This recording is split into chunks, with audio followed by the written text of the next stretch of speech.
Clear? सो 5 minute का time देता हूँ, शुरू कीजिए, इस क्वेश्चन को सॉल्व कीजिए, जनरल टर्म निकालिए, जनरल टर्म पे सम का फॉर्मूला लगेगा।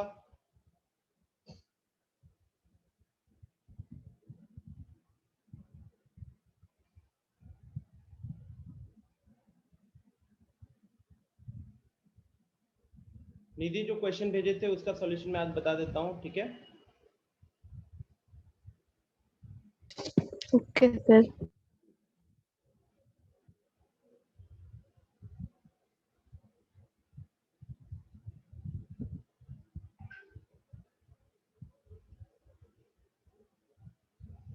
Yes Anushka?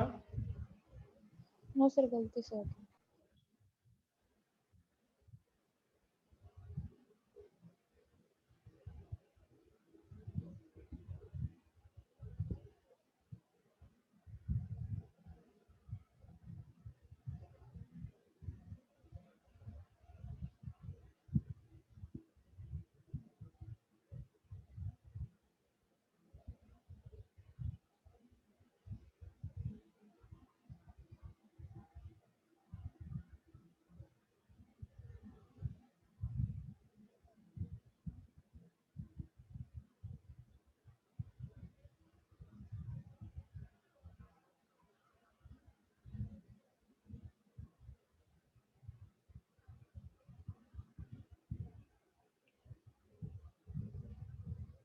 Try to remember that कुछ प्रॉपर्टीज होती थी, उनका यहाँ पे यूज होता है, जैसे कि NCR, this is equal to N/R into N-1 CR-1, ठीक है?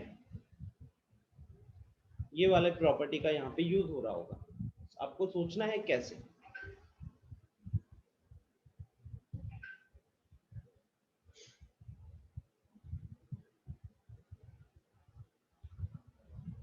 स्टार्टिंग स्टेप मिला किसी को, या फिर मैं स्टार्टिंग स्टेप बताऊं?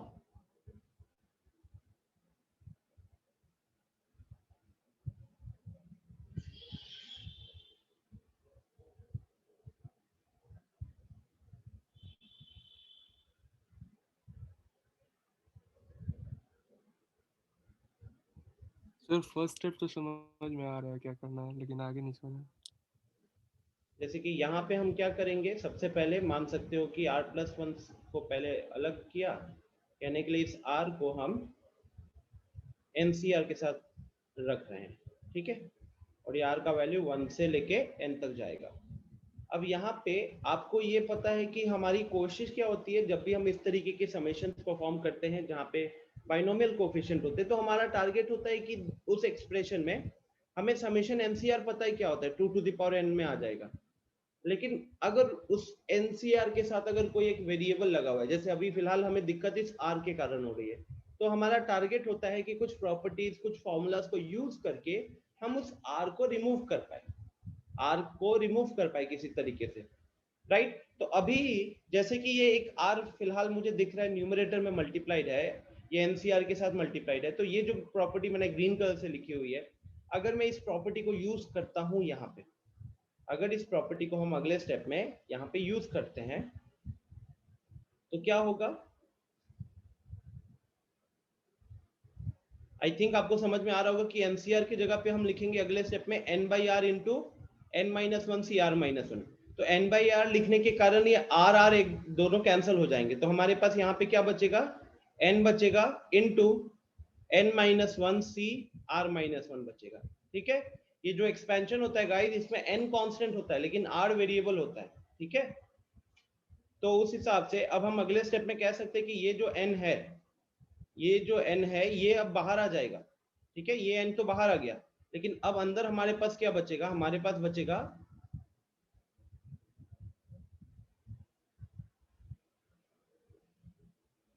R+1 into N-1 CR-1, right? Raghavendra यहां तक पहुंच चुके हो?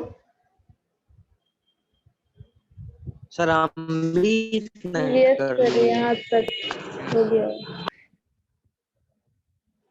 यहां तक हो गया है।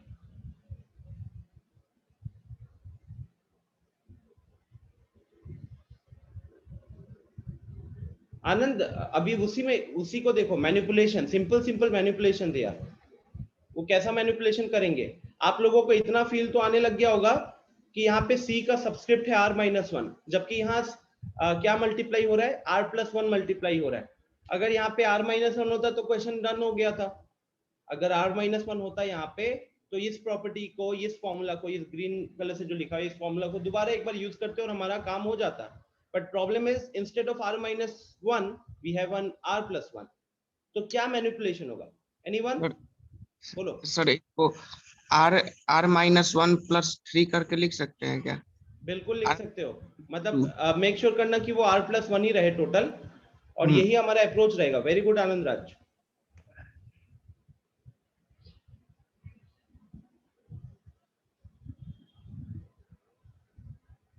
तो जैसे कि आनंद ने बोला, हम क्या करेंगे, ये जो r+1 दिख रहा है अभी इसको हम लिखेंगे r-1। पहले r-1 बना लिए, अब इसमें कितना जोड़ना पड़ेगा ताकि पूरा जो रिजल्ट है वो r+1 ही रहे। बताओ कितना जोड़ना पड़ेगा, यहाँ पे 2 जोड़ना पड़ेगा, राइट। सो r-1 + 2, ये कितना बन गया lastly, this remains r+1 only. तो हमने एक्चुअली में कोई चेंज नहीं किया, हम एक रिप्रेजेंटेशन पे आ रहे हैं। और ये मैनिपुलेशन क्यों किया, आई होप ये सबको पता चल रहा होगा। तो अब हमको अगले स्टेप में क्या करना चाहिए, अगले स्टेप पे हमको सिग्मा को डिवाइड कर देना चाहिए। ठीक है, अगले स्टेप में सिग्मा को हम करेंगे डिवाइड। तो एक आएगा r-1 into n-1 cr-1 plus 2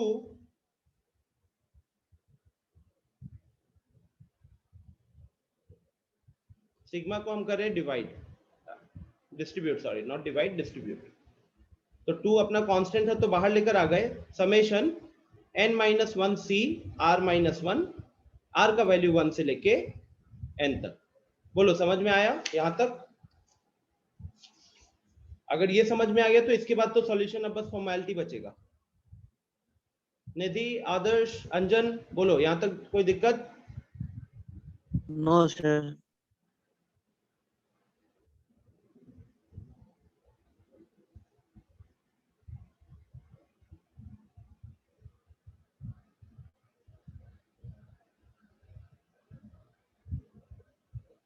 तो अब इसके आगे सॉल्व करके मेरे को जल्दी से आंसर बताओ। दीप, इसके आगे सॉल्व करके आंसर बताइए।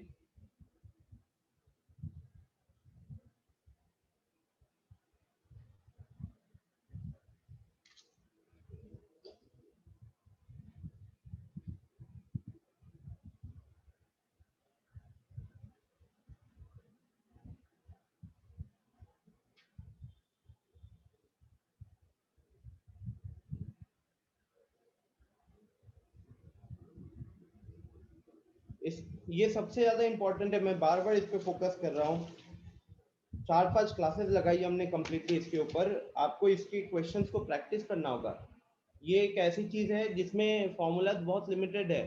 इट्स ऑल अबाउट प्रैक्टिस, और फिर वो कॉन्फिडेंस डेवलप करना है, अप्रोच डेवलप करना है। अलग अलग क्वेश्चंस के अलग अलग अप्रोच होंगे।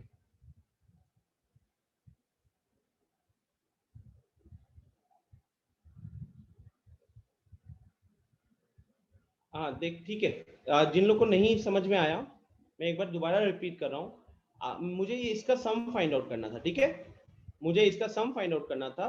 And Anand Raj, I think your answer is correct. Very good, Anand का आंसर आ चुका है, सही है आनंद। सो जिन लोगों को नहीं समझ में आया, यहाँ पे देखिए क्या है कि ये किस तरीके का मल्टीप्लीकेशन है, 1 × 2 × c1। तो जो भी c का सब्सक्रिप्ट था 1, वो पहला नंबर दिख रहा है और उसका अगला नंबर से मल्टीप्लाई हो रहा है। सेकेंड टर्म है 2 × 3 × c2, c का सब्सक्रिप्ट था 2 और वो देखो यहाँ पे लिखा हुआ है और उसके आगे वो मल्टीप्लाई हो रहा है, ठीक है। और इसी तरीके से हमारा लास्ट टर्म को भी आप, लास्ट टर्म जो है वो इतने अच्छे से आपको जनरल टर्म के बारे में आइडिया दे रहा है, n × n+1 × cn। तो इस हिसाब से आपको इसका जनरल टर्म पता चल गया होगा इस सीरीज का। It is r × r+1 × ncr, r × r+1 × ncr। अब मेरे को इसका समेशन करना है r का वैल्यू 1 से लेके n तक। अब यहाँ पे हम क्या कर रहे हैं कि पहले हमने r को अंदर रखे हैं, r को ncr के साथ मल्टीप्लाई करवा के हम ये प्रॉपर्टी लगा रहे हैं, ठीक है। और इस प्रॉपर्टी में कौन सी वाली प्रॉपर्टी लग रही है, तो ये वाली प्रॉपर्टी लग रही है, जहां पे हम n और r को बाहर निकाल सकते हैं, तो उससे n-1 से r-1 आ जाता है। ये करने का इंटेंशन क्या है, तो ये करने का इंटेंशन यही है कि समेशन के जितने भी क्वेश्चन हमने किए हैं लास्ट कुछ दिनों से, तो वहां पे हमारा टारगेट सिर्फ इतना होता है कि हमें समेशन एनसीआर का पता है। अगर हम लिमिट चेंज भी करें समेशन पे, लेकिन एनसीआर होता है तो उसके आंसर्स निकालना हमारे लिए मुश्किल नहीं होता। मुश्किल तब होता है जब एनसीआर के साथ r+1 r-1 इस तरीके की कोई चीज मल्टीप्लाइड होती है। अभिषेक हैंड रेज कियो, बताओ क्या पूछना है। सर वहाँ फोर्थ स्टेप में r-1 है, r+1 होना चाहिए ना? हाँ, लेकिन इसके पहले ये रेड कलर में ये r+1 दिख रहा है आपको, यस सर। उसको ही तो मैनिपुलेट करके r-1 + 2 लिखा हुआ है। सर मेरा ओके आंसर सर। देखिए ना। क्यों लिखा हुआ है वो मैं बताता हूँ। आनंद, आपका आंसर, आनंद उसको थोड़ा सा और सिंप्लीफाई कीजिए। अंजन क्या बोल रहे हो? मेरा आंसर सर देखिए ना। सॉरी अंजन, मतलब आप ही का आंसर जो है। अंजन, इसको थोड़ा सा सिंप्लीफाई करो ना और छोटा करो थोड़ा सा एक्सप्रेशन को। मतलब मेरे ओके ख्याल से सर। आपका आंसर आ चुका है, बट थोड़ा सा एक्सप्रेशन को छोटा करो ताकि मैं एकदम क्लियरली बता पाऊँ। ओके और लगता है अंजन गांव पहुंच चुका है, आवाज कटना शुरू हो गया है। सो नेक्स्ट, यहाँ पे फिर आदर्श क्या किया हमने कि इस फॉर्मूला को यूज करते हुए n/r लगा दिए, और बाहर में ऑलरेडी एक r प्रेजेंट था, तो ये r ऊपर नीचे से कैंसिल हो गया।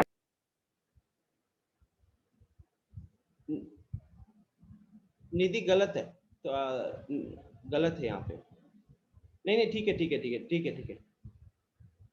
निधि आंसर सही है। सर लेकिन एक जगह डाउट है, आप सॉल्व कीजिए फिर पूछ रहे हैं। आंसर आ गया लेकिन नहीं। ठीक है। सो अब यहाँ पे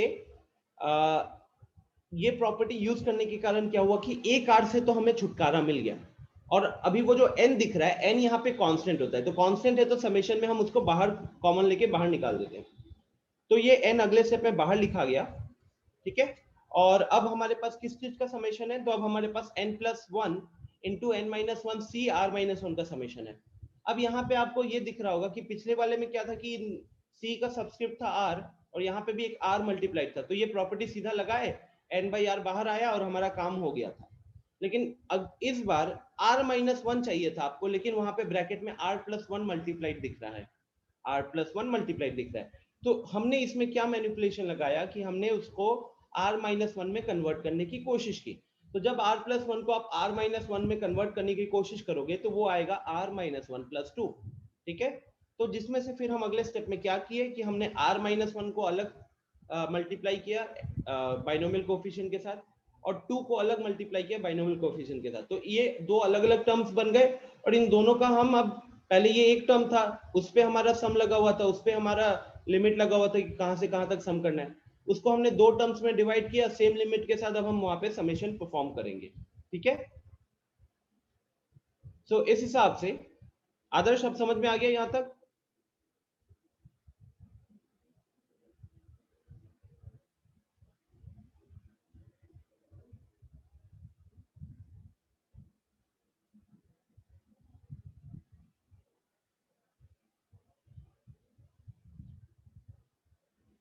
सो अब अगर हम यहाँ पे इसको कंटिन्यू करते हैं,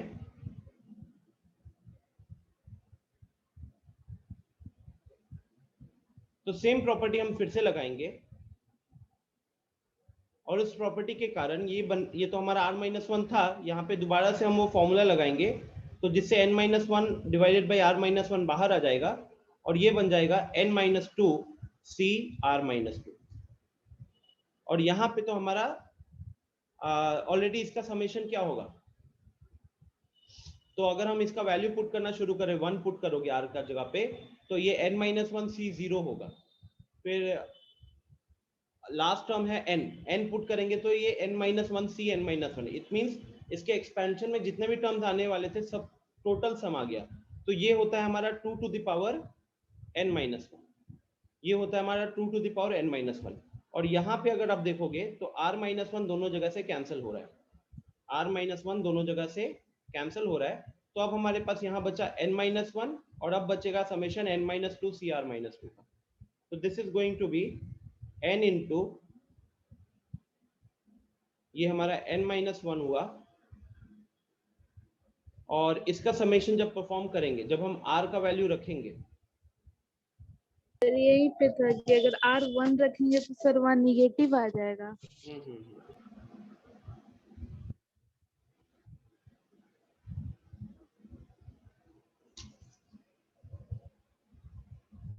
ये प्रॉपर्टी यूज करने के कारण, लेकिन हमने r-1 वाला फैक्टर को भी तो बाहर निकाल लिया ना, r-1 वाला फैक्टर भी बाहर निकल गया। अब यहाँ पे सिंपली ये कह सकते हो निधि कि डिफाइन होने के कारण r का वैल्यू 2 से ही शुरू होना पड़ेगा। जब हम ये प्रॉपर्टी यूज करते हैं, देखो ये तो सिंपल सा चीज है। अगर हम इधर ही बात करें, अगर मान लो कि यहाँ पे हम r का वैल्यू 0 से शुरू करते थे, अगर हम r का वैल्यू 0 से शुरू करते थे, तो अब यहाँ पे इसको डिफाइन होने के लिए आप r का वैल्यू कहाँ से शुरू करोगे? 1 से करेंगे ना। क्या हम इसको 0 से शुरू कर सकते हैं? यहाँ पे नहीं कर सकते। नहीं। ठीक है, तो इस केस में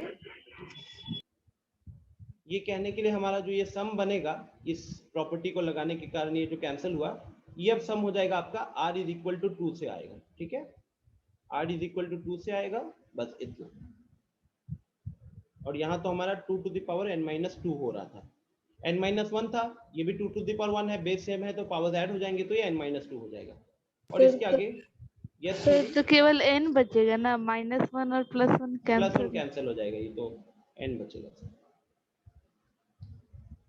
ठीक, यहाँ पे कितना आएगा?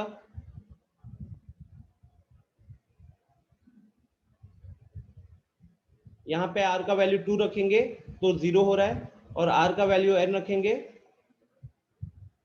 r का वैल्यू n रखेंगे तो ये हो रहा है हमारा n-2, तो ये भी आपका आ गया 2 to the power n-2, 2 to the power n-2, यहाँ पे 2 टू द पावर n है।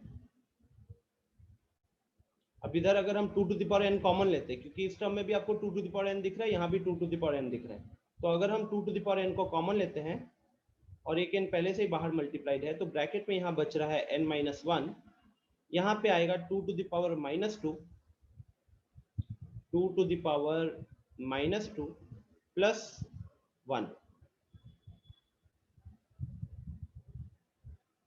ठीक है, और ये अब यहाँ पे सिंप्लीफिकेशन चल रहा है, अब कुछ अलग चीज नहीं कर रहे हैं, अब सिंप्लीफिकेशन है। यहाँ पे एलसीएम लोगे तो एलसीएम 4 का होगा, because 2 to the power -2 is 1/4, तो this will B n-1 plus 4, तो ये 2 टू द पावर, अब 2 टू द पावर 4 जो है ये एक्चुअली में कहने के लिए 2 स्क्वायर होता है, और यहाँ पे 2 टू द पावर n है, तो कहने के लिए ये दोनों एक दूसरे के साथ डिवाइड हो रहे हैं, और डिवाइड हो रहे हैं तो पावर सब्ट्रैक्ट हो जाएंगे, तो ये बन जाएगा 2 to the power n-2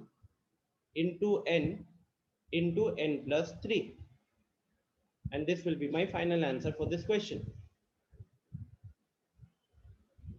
Is it clear? अभिषेक, समझ में आ गया? Yes sir.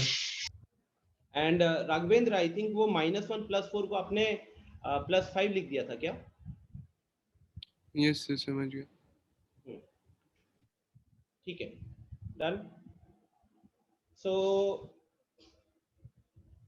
अब आप सबको ना बाइनोमियल के ऊपर के ही क्वेश्चंस पे सबसे ज्यादा फोकस करना है। सबसे ज्यादा क्वेश्चंस जो आए हुए हैं वो बाइनोमियल के ऊपर ही रहे, बाइनोमियल कोफिशिएंट्स के यही सब एक्सप्रेशंस के ऊपर रहे। अब हम देखते हैं दो चीजें अभी पहले देखते हैं। पहला होगा greatest binomial coefficient, greatest binomial coefficient. तो अब ग्रेटेस्ट बाइनोमियल कोफिशिएंट में क्या बात है कि यहाँ पे आपको पता होगा, अगर मैं लेट्स से कुछ वैल्यूज कैलकुलेट करता हूँ। शुरू करते हैं 5C0 से। 5C0 का वैल्यू 1 है, 5C1 का वैल्यू 5 हुआ, 5C2 का वैल्यू 10 हुआ, 5C3 ये भी 10, 5C4 ये हो जाएगा 5, एंड 5C5 हो जाएगा 1। ठीक है, ये हो जाएगा 1। अब यहाँ पे आपको क्या दिख रहा है कि जो यहां से लेके यहां तक में वैल्यू इंक्रीज कर रहा था, यहां से लेके यहां तक में वैल्यू इंक्रीज कर रहा था, और अब यहां से लेके यहां में वैल्यू डिक्रीज करने लग गया, राइट। तो जब भी आपको क्वेश्चन में ग्रेटेस्ट बाइनोमियल कोफिशिएंट पूछेगा तो वो कौन सा पॉइंट होना चाहिए आइडियली वो वाला पॉइंट होना चाहिए जिसके बाद आप ये कह सकते हो NCR plus 1 should be greater than or equal to NCR, right? Should be greater than or equal to NCR. This condition has to be true. ये कंडीशन ट्रू होगी तभी जाकर आपको ग्रेटेस्ट बाइनोमियल कोफिशिएंट मिलने वाला है। Yes Anand Raj, mid point उसी पे बात करते हैं। अब अगर आप इसको सॉल्व करोगे, तो यू विल फाइंड आउट कि ये कहीं ना कहीं मिडिल टर्म वाली बात होती है। ये हमेशा कहाँ पे निकल कर आता है? बाइनोमियल का केस है, जब हम न्यूमेरिकल कोफिशिएंट की बात करेंगे तो वहां पे प्रॉपर सॉल्व करेंगे। बट इस केस में आई थिंक आप समझ सकते हो कि जो मिडिल टर्म होगा बाइनोमियल एक्सपेंशन में, जो बाइनोमियल कोफिशिएंट्स आएंगे उसमें जो मिडिल टर्म होगा, that middle term will have the highest value. तो अगर मैं केसेस की बात करूं, इसके केसेस की बात करूं, तो फर्स्ट केस क्या हो सकता है? फर्स्ट केस होगा 1 plus x whole to the power n में if n is even, then 1 plus x whole to the power n expansion, अगर n इवन रखते हैं, अगर इंडेक्स इवन रखते हैं, तो इसके एक्सपेंशन में कितने टर्म्स हो जाएंगे? इसके एक्सपेंशन में n plus 1 ऑड टर्म्स हो जाएंगे, और ऑड टर्म्स होंगे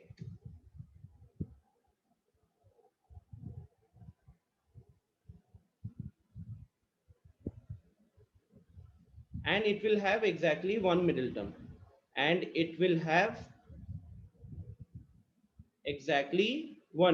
right? ये तो हम पढ़े हुए हैं।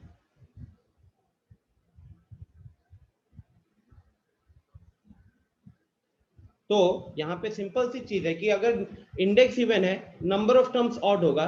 मान लो जैसे नंबर ऑफ टर्म्स 5 आया तो मिडिल नंबर हो जाएगा तीसरा नंबर, तो उस केस में वही वाला कोफिशिएंट आपका लार्जेस्ट वैल्यू देने वाला है। तो हम यहाँ पे कैसे निकालते हैं?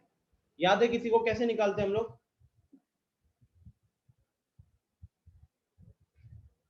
सो मिडिल टर्म कौन सा वाला टर्म होता था? मिडिल टर्म होता था n प्लस या फिर n/2 plus 1, n/2 plus 1th term. तो इस केस में आपका लार्जेस्ट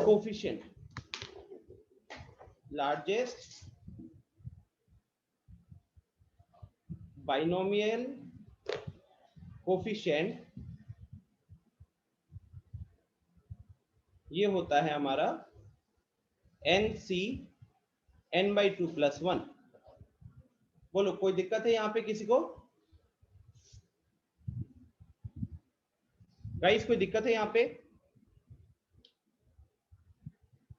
आकाश,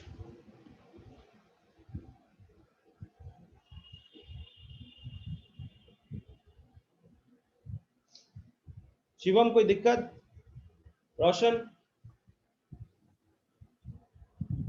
सर n/2 प्लस 1 होगा कि केवल n/2 होगा? NC n/2 plus 1 नीचे लिखे है ना? हाँ, एक मिनट। अच्छा हाँ, वो तो टर्म हो गया ना, ये टर्म हो गया। तो अगर हम कोफिशिएंट की बात करेंगे, क्योंकि इसका हम अगर जनरल टर्म देखेंगे गाइस, इसका जनरल टर्म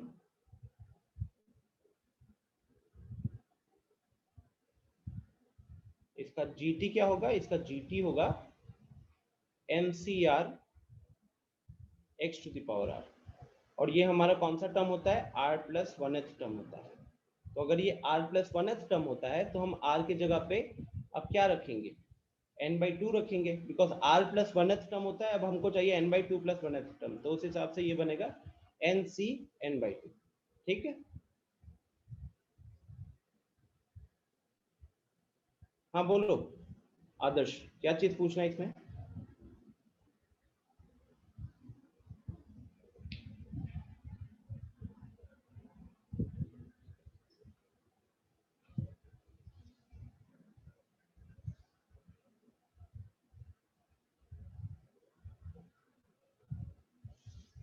अच्छा, आई होप सबने नोट कर लिया होगा ये चीज।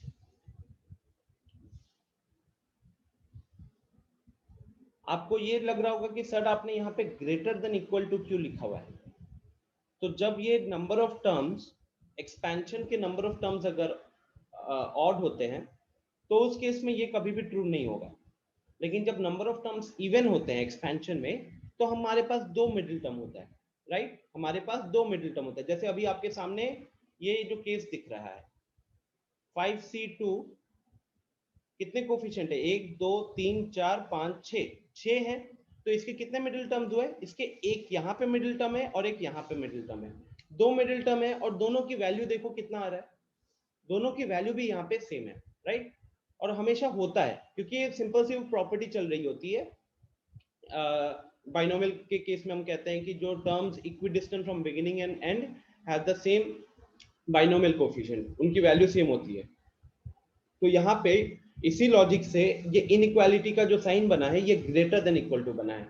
ये इक्वल टू कभी भी होल्ड नहीं करेगा अगर हमारा एक्सपोनेंट इवन है, लेकिन ये तब होल्ड करेगा जब हमारा एक्सपोनेंट ऑड है, ठीक है। तो अब ऑड वाला केस देख लेते हैं। Second case,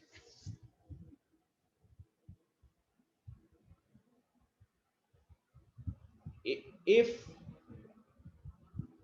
1 plus x whole to the power n is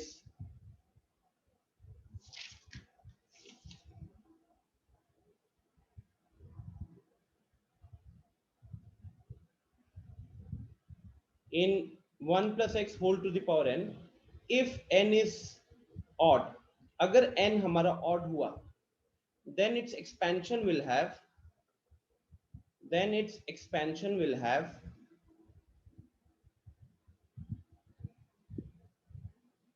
even terms, even number of terms, right? Then its expansion will have even number of terms. और अगर उसके expansion में even number of terms हैं तो वहां पे दो middle term आएंगे। Therefore, it will have two middle terms and the value देखो, मैं ये नहीं कह रहा हूं कि दोनों मिडिल टर्म का वैल्यू सेम रहेगा, मैं कह रहा हूं कि दोनों मिडिल टर्म का बाइनोमियल कोफिशिएंट का वैल्यू सेम रहेगा। And the value of the binomial coefficient of sir yes Adarsh बोलिए। सर अगर नंबर ऑफ टर्म्स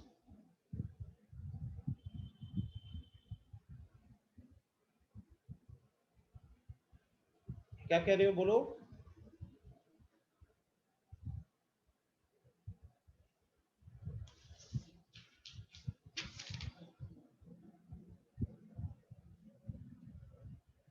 क्या हो गया, नंबर ऑफ टर्म्स बोलने के बाद म्यूट हो गए। सर स्लाइड थोड़ा नीचे कर दीजिए ना।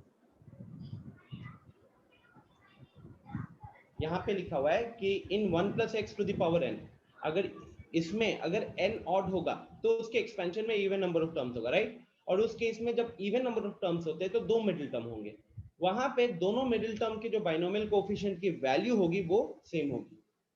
अगर हम इसको देखें कौन सा टर्म होगा, वैल्यू अगर देखें उसका, तो that is going to B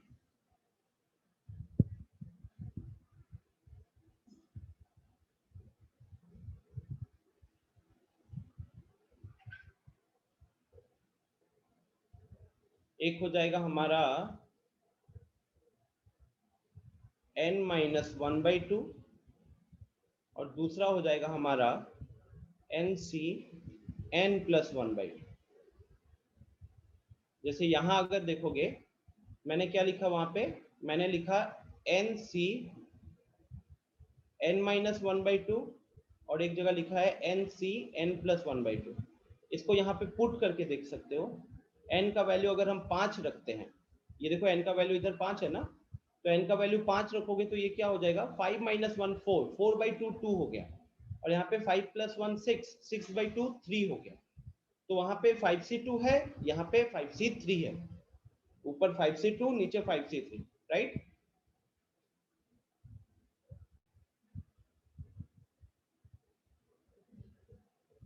हाँ आदर्श, लगा था नेटवर्क इश्यू के कारण लीव हुआ है। तो ये हमारे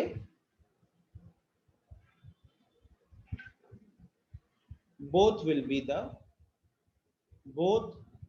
the highest or largest binomial coefficient, ठीक है। सिंपल सा कॉन्सेप्ट है, कोई दिक्कत यहां तक किसी को? कहने के लिए मिडिल टर्म का ही पूरा फंडा चलाए हम, प्रॉपर वही मिडिल टर्म गया। क्या होता था कि जब हमने फर्स्ट या सेकंड क्लास में मिडिल टर्म देखा था, तब वहां पे मिडिल टर्म का हम लोग जनरल मिडिल टर्म निकालते थे पूरा का पूरा। आपसे पूछा जाता था कि let's say 2 + y whole to the power 10 है, तो इसका मिडिल टर्म क्या होगा। अब आपको जब पूछा जाएगा ग्रेटेस्ट बाइनोमियल कोफिशिएंट, तो आप एक्चुअली में कहीं ना कहीं उसी मिडिल टर्म के कॉन्सेप्ट को यूज करोगे, और उस मिडिल टर्म में जो बाइनोमियल कोफिशिएंट होगा वही कोफिशिएंट आपको largest value of the binomial coefficient देने वाला है, ठीक है।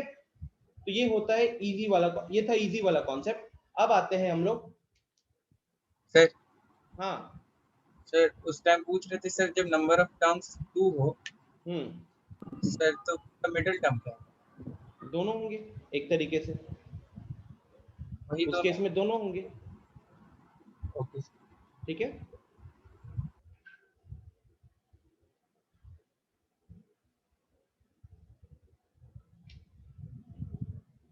अब आएगा greatest value, greatest numerical value, ठीक है। Greatest numerical value in the expansion of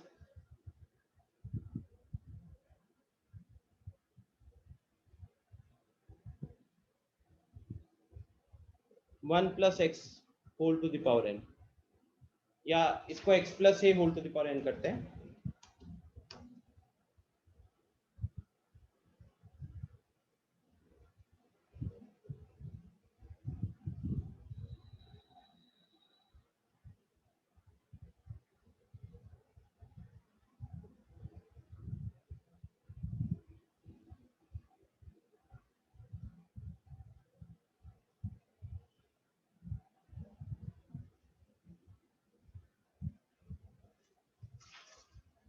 तो किसी ने इस कॉन्सेप्ट को थोड़ा पढ़ा हुआ है? कोई कुछ शेयर करना चाहेगा यहाँ पे? न्यूमेरिकल वैल्यू का मतलब क्या होता है कि अगर मैं एक बार वैसे इसका एक्सपेंशन लिखूं, x plus a whole to the power n का expansion, this is equal to NCR x to the power n plus NCR नहीं, NC 0 से शुरू होगा यहाँ पे, NC0 x to the power n plus NC1 x to the power n minus 1 a to the power 1 plus NC2 x to the power n minus 2 a square, इस तरीके से चल रहा होगा, राइट। अब यहाँ पे आपको ना हो सकता है कि जैसे कभी कभार मान लीजिए a का वैल्यू माइनस होता है, या उस केस में हमारे जो टर्म्स आते हैं एक्सपेंशन में वो ऑल्टरनेट पॉजिटिव नेगेटिव चलते रहते हैं, राइट, प्लस माइनस आते रहते हैं। तो उस केस में आपको लग रहा होगा कि फिर तो वहां पे जो पॉजिटिव वाला वैल्यू वही सबसे ज्यादा वैल्यू देगा, बट एक्चुअली में यहाँ एक्सपेंशन जो हम पढ़ रहे हैं टॉपिक, यहाँ न्यूमेरिकल वैल्यू की बात हो रही है। Numerical value and algebraic value में अंतर सिर्फ इतना ही है कि जैसे कि -5, ठीक है, -5 और 6 को कंपेयर करोगे, -5 और 4 ले लेते हैं, -5 और 4 को कंपेयर करोगे, तो यहाँ पे जब हम बात करते हैं एल्जेब्रिकली, तो एल्जेब्रिकली अगर देखा जाए तो 4 इज द लार्जर वैल्यू, दोनों में से 4 बड़ा वाला नंबर है। लेकिन जब आपसे न्यूमेरिकली पूछा जाता है तो हम उस टाइम पे प्लस माइनस को इग्नोर करते हैं, हम उस टर्म का ये कह सकते हैं कि हम उसका मॉड्यूलस देखते हैं, ठीक है। तो हम माइनस को नहीं देखेंगे वहां पे। तो अब -5 को मॉड लोगे तो 5 है, और 4 का मॉड 4 रहेगा, तो न्यूमेरिकली क्या होगा, न्यूमेरिकली -5 इज द लार्जर। और यहाँ पे हमारा टॉपिक क्या है, हमारा टॉपिक है greatest numerical value in the expansion of x plus a whole to the power n। Yes Adarsh, means सिर्फ हम लोग मैग्नीट्यूड देखेंगे यहाँ पे, यहाँ पे हम सिर्फ मैग्नीट्यूड देखेंगे, मॉडुलस कह सकते हो। तो अब इस फंडे में क्या है कि हम निकालना चाहते हैं ग्रेटेस्ट न्यूमेरिकल वैल्यू। ऑब्वियस सी बात है कि यहाँ पे a जो होगा, a will be some constant. हो सकता है कि x + 2 whole to the power 100 दिया हुआ है, x + 2 whole to the power 100 दिया हुआ है, ठीक है। तो आपसे क्वेश्चन कैसा पूछेगा, आपसे क्वेश्चन कुछ पूछेगा, find the greatest numerical value in the expansion of, sir इसके अकॉर्डिंग तो -5 और 5 इक्वल हो गया। हाँ, find the greatest numerical value in the expansion of x plus, let's say 2 लिख देता हूँ, x + 2 whole to the power 100 for x is equal to let's say 5, ठीक है, for x is equal to 5। तो ऐसा होगा क्या कि जब आप इसका एक्सपेंशन लिखोगे तो उसके एक्सपेंशन में 101 टर्म्स आएंगे और उसमें से 100 टर्म्स में आपको x भी देखने को मिलेगा, ठीक है। अब वहां पे हम x की वैल्यू 5 डालेंगे, अगर x की वैल्यू 5 डालेंगे तो मैक्सिमम टर्म का वैल्यू क्या निकल कर आएगा न्यूमेरिकली, वो आपको बताना पड़ेगा। आप में से कुछ लोगों के डाउट होंगे या कुछ लोग सोचोगे कि sir x + 2 whole to the power 100 का एक्सपेंशन में पूछ रहे हैं या x का वैल्यू 5 सीधा पुट कर सकते हैं। कुछ लोग यहाँ पे क्या करते हैं कि x + 2 पावर 100 का हमको सबसे लार्जेस्ट वैल्यू पूछा जा रहा है टर्म का, तो लोग वहाँ पे x का वैल्यू 5 रख देते हैं, 5 + 2 7 हो गया, 7 टू द पावर 100। तो वहाँ पे लोग कहते हैं कि सर इसका maximum value 7 to the power 100 होगा, बट वो गलत हो जाएगा, क्योंकि यहाँ पे क्वेश्चन या जो टॉपिक है वो टॉपिक में हम सबसे लार्जेस्ट टर्म का वैल्यू जो बताते हैं ना, उस एक्सपेंशन में से बताते हैं, हम एक्सपेंशन में से बताते हैं, हम उस एक्सप्रेशन का लार्जेस्ट वैल्यू नहीं बोलते, हम उस एक्सपेंशन में जितने टर्म्स होंगे उसमें से कौन सा टर्म का वैल्यू सबसे ज्यादा होगा, ये इस टॉपिक के अंदर आप सीखोगे, ठीक है। निधि आपने हैंड रेज किया था, पूछो क्या पूछना है। मतलब आप बोले थे ना कि इसका अप्रोच बताने के लिए, तो वही। हाँ हाँ बताओ क्या अप्रोच फॉलो करेंगे हम यहाँ। सर r+1 टर्म को ग्रेटेस्ट टर्म मान लेंगे, तो सर जो r+1 टर्म है यानी tr+1/tr ये हमेशा greater than or equal to 1 होगा। एग्जैक्टली। और सर तो tr+1/tr मतलब ये उसका वैल्यू लिख के n और r के टर्म में, और उसी को एक्सपेंड करेंगे और बाद में x के जगह पे 5 पुट करके r का वैल्यू निकाल लेंगे। Very good, very good. Anandraj, वही फॉर्मूला कहीं ना कहीं हम लास्ट में याद रखेंगे क्वेश्चंस को जल्दी सॉल्व करने के लिए, बट उससे पहले एक बार अप्रोच पे आ जाते हैं। आई बिलीव जो निधि ने बोला वो आप लोग थोड़ा एग्री करोगे। यहाँ पे होगा क्या, अगर हम इस क्वेश्चन को एक बार थोड़ा सा बिना कोई फॉर्मूला, मतलब लास्ट में एक फॉर्मूला याद करना पड़ेगा, बट अभी अगर हम इसको थोड़ा सा नॉर्मली सोचे तो लार्जेस्ट वैल्यू कैसे आएगा। लार्जेस्ट वैल्यू आने के लिए कहीं ना कहीं हमको पहले एक टर्म को लार्जेस्ट मानना पड़ेगा। इट्स लाइक कि जब इसके एक्सपेंशन को लिखोगे, आपको इतना तो पता है कि इसका वैल्यू जो चलता है एक्सपेंशन में, जो वैल्यू चलती है वो हमेशा एक डायरेक्शन में नहीं चलती है, राइट। ये एक पर्टिकुलर पॉइंट तक मैक्सिमम होता है और उस पॉइंट से फिर गिरने लगता है। जैसे एनसीआर के लिए होता था, धीरे धीरे बढ़ा, मिडिल टर्म पे सबसे बड़ा लार्जेस्ट वैल्यू मिलता है और उसके बाद वैल्यू धीरे धीरे गिरने लगती है। सेम यहाँ पे भी इसके एक्सपेंशन में अगर आपने मान लो NC0 NC1 इन सब का वैल्यू, n का वैल्यू अगर 100 दे दिया, आपने पहले वो सारे बाइनोमियल कोएफिशिएंट्स को कैलकुलेट कर लिया और उसके बाद x का वैल्यू 5 पुट किए हो और ऐसे करके आप इंडिविजुअल टर्म्स का पूरा वैल्यू निकाल रहे हो, तो वहां पे भी आप ऑब्जर्व करोगे कि ये धीरे धीरे वैल्यू इंक्रीज कर रही होगी और एक पॉइंट पे आपको सबसे लार्जेस्ट वैल्यू मिलेगा, ठीक है ना। एक पॉइंट पे आपको लार्जेस्ट वैल्यू मिलेगा। तो उस लॉजिक से अगर चले, उस लॉजिक से अगर हम लोग चले तो हम मान लेते हैं कि tr+1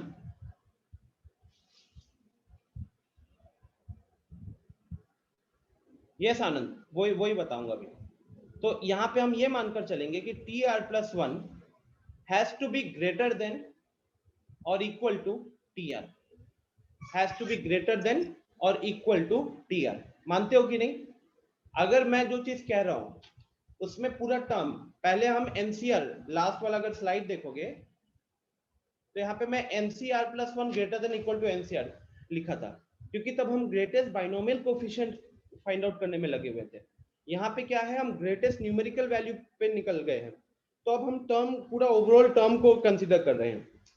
तो इसीलिए TR plus 1 has to be greater than equal to TR। अब अगर मैं इसका एक्सपेंशन लिखता हूं, ठीक है, अगर मैं इसका एक्सपेंशन लिखता हूं, और अभी हम लोग एक नॉर्मल फॉर्मूला डिराइव कर लेते हैं, पहले इसका एक नॉर्मल फॉर्मूला डेरिवेशन करते हैं, फिर आप चाहो तो उस फॉर्मूला को याद कर सकते हो। तो अभी सिंपल एक्सपेंशन लेते हैं, उसके बाद हम लोग अलग अलग क्वेश्चन इस पे सॉल्व कर लेंगे। तो 1 plus x whole to the power n है। यहाँ पे हम देख रहे हैं कि TR plus 1 should be greater than equal to TR, and TR plus 1 मतलब NCR x to the power r should be greater than equal to NCR minus 1 x to the power r minus 1, right? अब यहां अगर हम इस binomial coefficient को नीचे लेकर आ जाए तो ये कुछ इस तरीके का बनेगा, और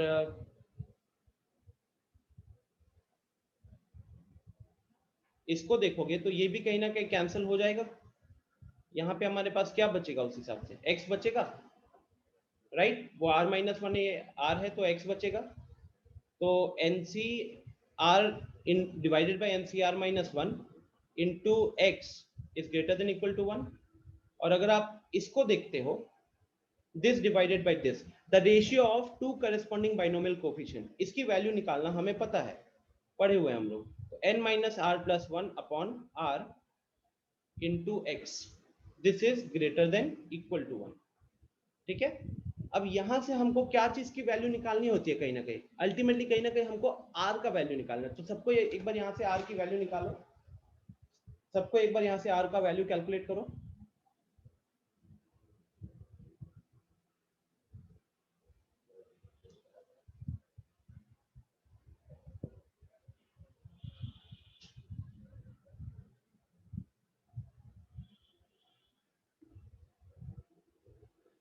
r का वैल्यू निकालो।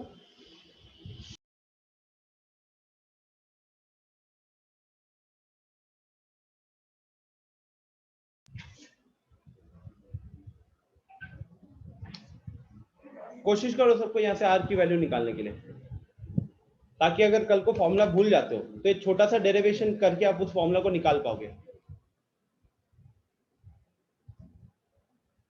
आकाश वाईफाई से कनेक्टेड है, लैग होने की तो चांसेस नहीं होने चाहिए।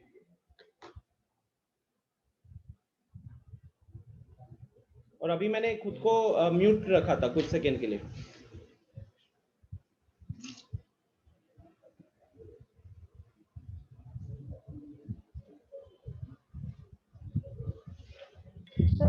बड़ा बोल दे, मतलब लिखने में दिक्कत हो। क्या कहते हैं, एक काम करो ना, जो एक्सप्रेशन लिखे हो मेरे को फोटो भेजो, ठीक है? आप इधर बोलोगे तो बाकी लोग भी उस तरीके से निकाल लेंगे।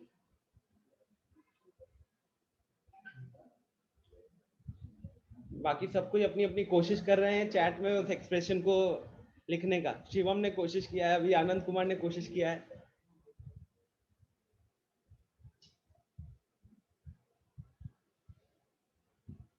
क्योंकि हमको r की वैल्यू निकालनी है, तो सबसे पहले हम यहाँ पे क्या करेंगे, हमारी कोशिश क्या होनी चाहिए, देख लो जिनको दिक्कत हो रही है, तो हमारी कोशिश होनी चाहिए कि r को हम एक जगह लेकर आए ना, इनइक्वालिटी के एक जगह पे लेकर आए। ये देखो यहाँ n+1 है, ये कह सकते हो कि क्रॉस मल्टीप्लाई करके इस r को हमने राइट हैंड साइड में भेज दिया है। आपको पता होना चाहिए कि इनइक्वालिटी में अगर पॉजिटिव नंबर है, नॉन नेगेटिव नंबर है, और उसको हम एक जगह से दूसरे जगह भेजते हैं, तो उससे हमारा इनइक्वालिटी का साइन चेंज नहीं होता है। और सिंस यहाँ पे r हमारा नेगेटिव नहीं होता, तो हम इसको क्रॉस मल्टीप्लाई कर सकते हैं। So next is n+1 into x. क्या किया है मैंने, n+1 into x minus rx, यहाँ ठीक है। यहाँ पे एक्चुअली x ही था ना, यहाँ पे भेज दियो।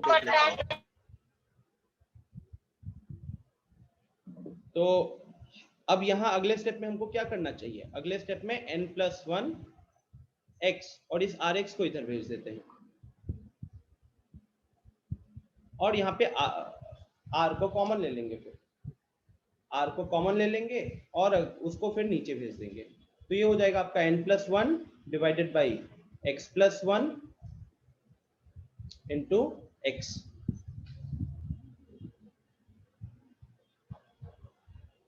ठीक है, तो फाइनली यहाँ से जो हमारा छोटा सा रूल निकल कर आया वो ये निकल कर आया कि r has to be less than equal to n+1 divided by x+1, n+1 divided by x+1 into x। कोई दिक्कत हुई है यहाँ तक?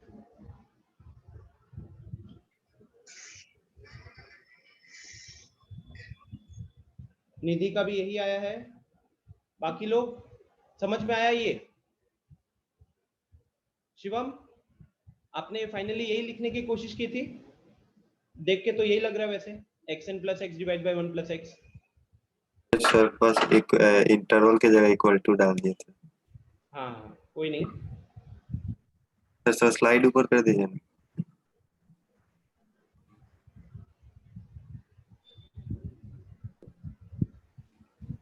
ज्यादा वो हो गया।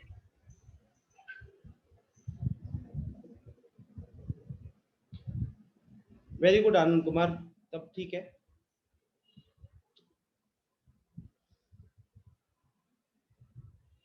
आनंद सही है। अब यहाँ पे हाँ शिवम कुछ कह रहे थे? स्लाइड ऊपर करने के लिए बोल रहे थे। ये नहीं ऊपर सर, नीचे नहीं। अच्छा यहाँ पे सर एक हाँ लॉजिक समझ में आया आप सबको? किस लॉजिक से हमने इस इनइक्वालिटी को लिखा है? जैसे जैसे आगे जाएंगे टर्म जो है वो बढ़ते जाएगा, एक पॉइंट से वो चेंज होना शुरू हो जाएगा। तो यहाँ पे रेशियो जो होती है करेस्पॉन्डिंग, मतलब एक टर्म और उसके पिछले टर्म का जो रेशियो होगा वो ग्रेटर देन 1 होना चाहिए एक्चुअली। अब यहाँ पे एक दो छोटे मोटे पॉइंट्स हैं जो हमको यहाँ पे नोट करने होंगे।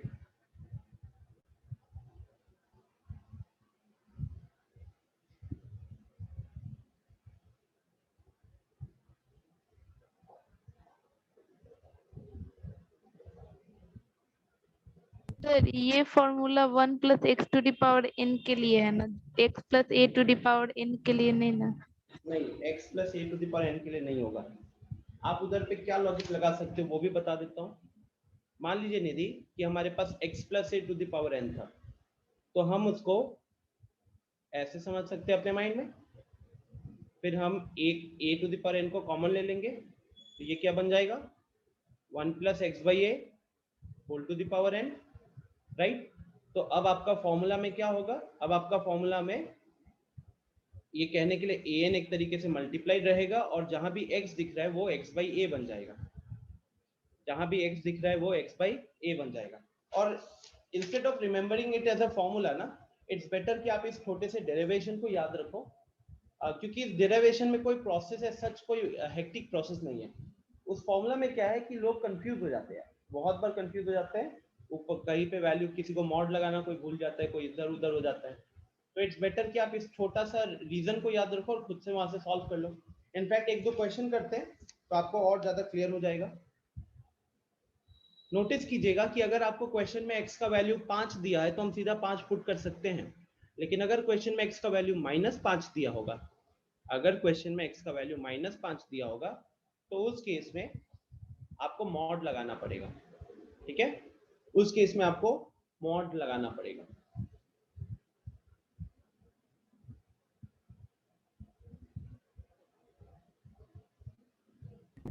और इतना तो आपको आइडिया हो रहा होगा कि यहाँ से जो r कैलकुलेट होगा, कुछ केसेस में r इंटीजर आ जाएगा खुद ब खुद, लेकिन कुछ केसेस में जो r होगा वो इंटीजर की जगह फ्रैक्शन हो सकता है।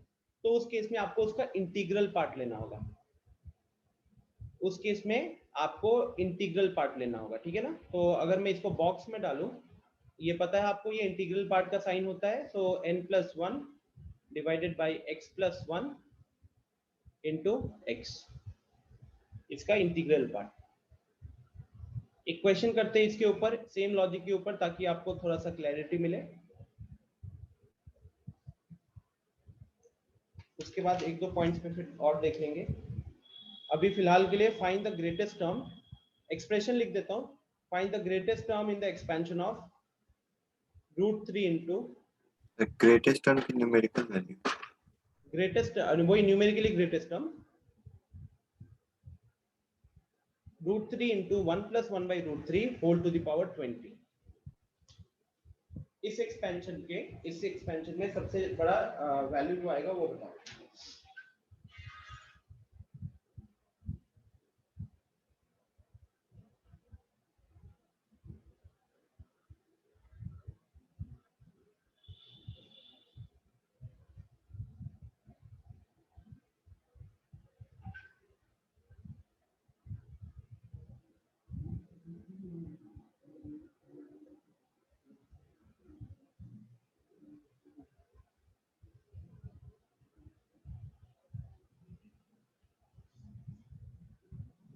ये आपका proof n minus r plus 1 by r into x।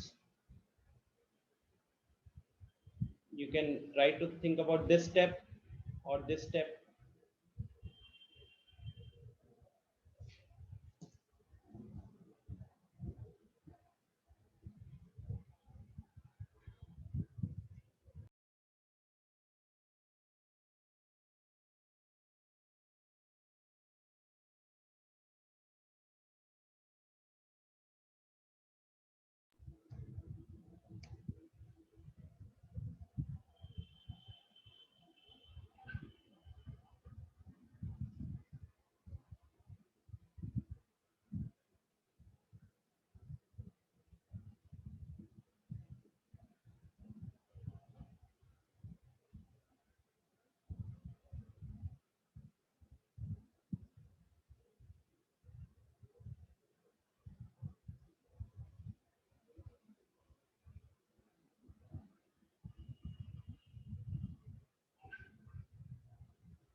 गलत है आनंद, गलत है।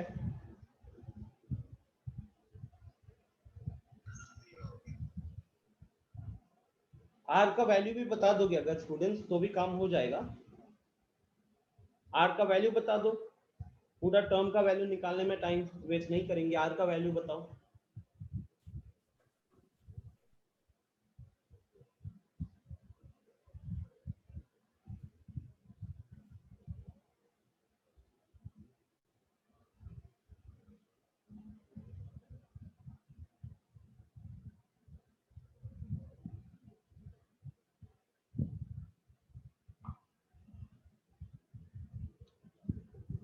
दीक्षा अनम्यूट करो खुद को। Yes sir. कैसे कैलकुलेट किया ये बताओ। आप दोगे कल तो आप बताए थे। आप परसों ही ना बोल रहे थे हम करते नहीं, हम रट्टा मारते, तो रट्टा मारे थे तो हो गया सर। कैसे कैलकुलेट किया ये बताओ, लेक्चर मत मारो, ठीक है।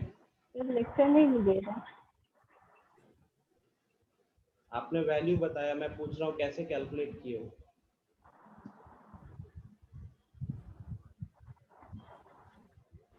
और मुझे बताने की जरूरत नहीं है कि कौन रट्टा मारता है कौन नहीं मारता है, आपके मार्क्स बता देते हैं वहां, ठीक है।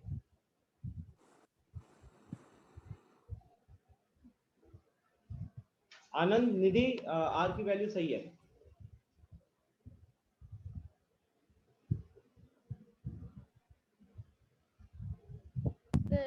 तो ग्रेटेस्ट टर्म निकालेंगे तो 1 + 1 by √3 का 7 टर्म निकाल के उसमें √3 से मल्टीप्लाई कर देंगे। एग्जैक्टली, क्योंकि ये कुछ ऐसा फंडा रहेगा ना कि आप इसका 7th टर्म निकालो, ठीक है, क्योंकि देखो ये कांस्टेंट है निधि, तो आप इसका first term, second term, third term जो भी निकालोगे, अगर मान लो कि फर्स्ट टर्म से सेकंड टर्म बड़ा है, सेकंड टर्म से थर्ड टर्म बड़ा है, तो अगर हम उसमें √3 मल्टीप्लाई करेंगे, √3 एक ऐसी वैल्यू जो एक से ज्यादा होती है, तो एक से ज्यादा है तो वो वैल्यू, जैसे कि मैं एग्जांपल के तौर पे आपको लेट्स से 1.5 to 2.5, इसमें अगर मैं मल्टीप्लाई करता हूँ 3, अगर मैं इसमें 3 मल्टीप्लाई करता तो ये कितना हो जाएगा 4.5 6 7.5 राइट।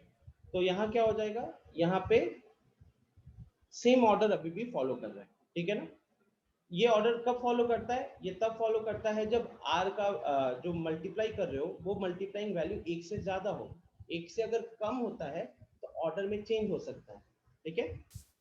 तो इसीलिए हम √3 से मल्टीप्लाई कर देंगे सीधा, ओके। आनंद कुमार का भी आंसर आ गया। आनंद कुमार, r की वैल्यू कितनी आई आपकी?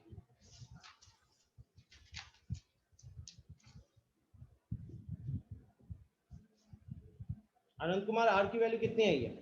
Raghavendra, what is the value of r?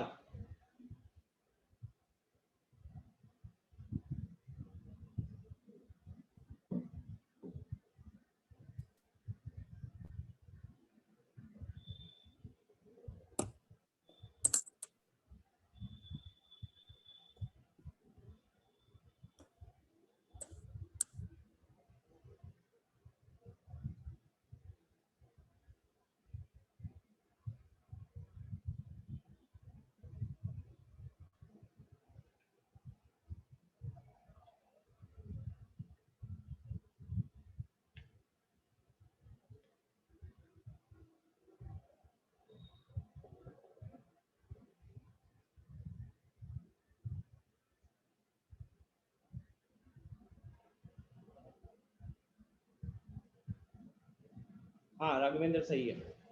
So what is the funda guys? The funda is TR plus 1 will be greater than TR। और मैं अभी किसके लिए देखूंगा, इसके लिए देखूंगा, इतना हिस्सा के लिए, ठीक है, इतना हिस्सा के लिए। तो 20CR into 1 by √3 whole to the power r, it is greater than 20CR minus 1 into 1 by, हाँ सर r का वैल्यू मतलब ग्रेटर देन 6.68 के अप्रॉक्स में आ रहा है। ग्रेटर देन तो नहीं, हमारी जो इनइक्वालिटी होती है उसमें लेस देन इक्वल टू वाला फंडा आता है भाई। ग्रेटर देन इक्वल टू में सर 6.6, तो ग्रेटेस्ट इंटीजर यूज करेंगे, क्या बात है। सबसे पहले तो आपने वैल्यू गलत कैलकुलेट की है, ठीक है। दूसरी चीज कि यहाँ पे वैल्यू आएगा, मान लो मैं एग्जांपल दे रहा हूँ 7.5, तो अगर यहाँ पे 7.5 आता है तो r less than equal to 7.5 है। अब r तो हमारा इंटीजर होता है, तो इसीलिए आप 7.5 का GIF निकालोगे, ग्रेटेस्ट इंटीजर निकालोगे, और GIF फंक्शन जो होता है वो लगाओगे। बट आपने वैल्यू भी गलत कैलकुलेट की है यहाँ पे।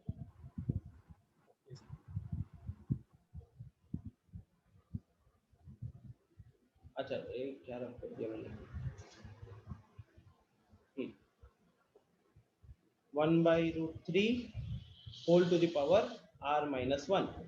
सो यहाँ पे अगर मैं 20CR minus 1 को नीचे ले आऊं, 20CR minus 1 को नीचे ले आऊं और ये भी इसको यहाँ लेकर आ गए, 1 by √3 यहाँ मिलेगा। This is greater than 1, greater than equal to भी लिख सकते हो। और यहाँ पे since they are corresponding binomial coefficient, so you will get 20 minus r plus 1 divided by r into 1 by √3 greater than 1। Anjan, r की वैल्यू आपकी थोड़ी सी गलत आ रही है, इट शुड नॉट बी 2.5, ठीक है।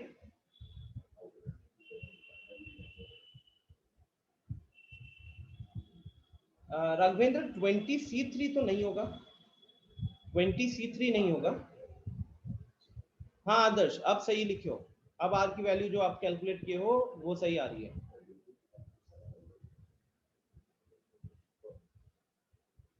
राघवेंद्र रूट वाला पार्ट तक ठीक है, लेकिन उसके पहले जो है ना बाइनोमियल कोफिशिएंट जो है वो गलत है। हाँ हाँ वो ठीक है।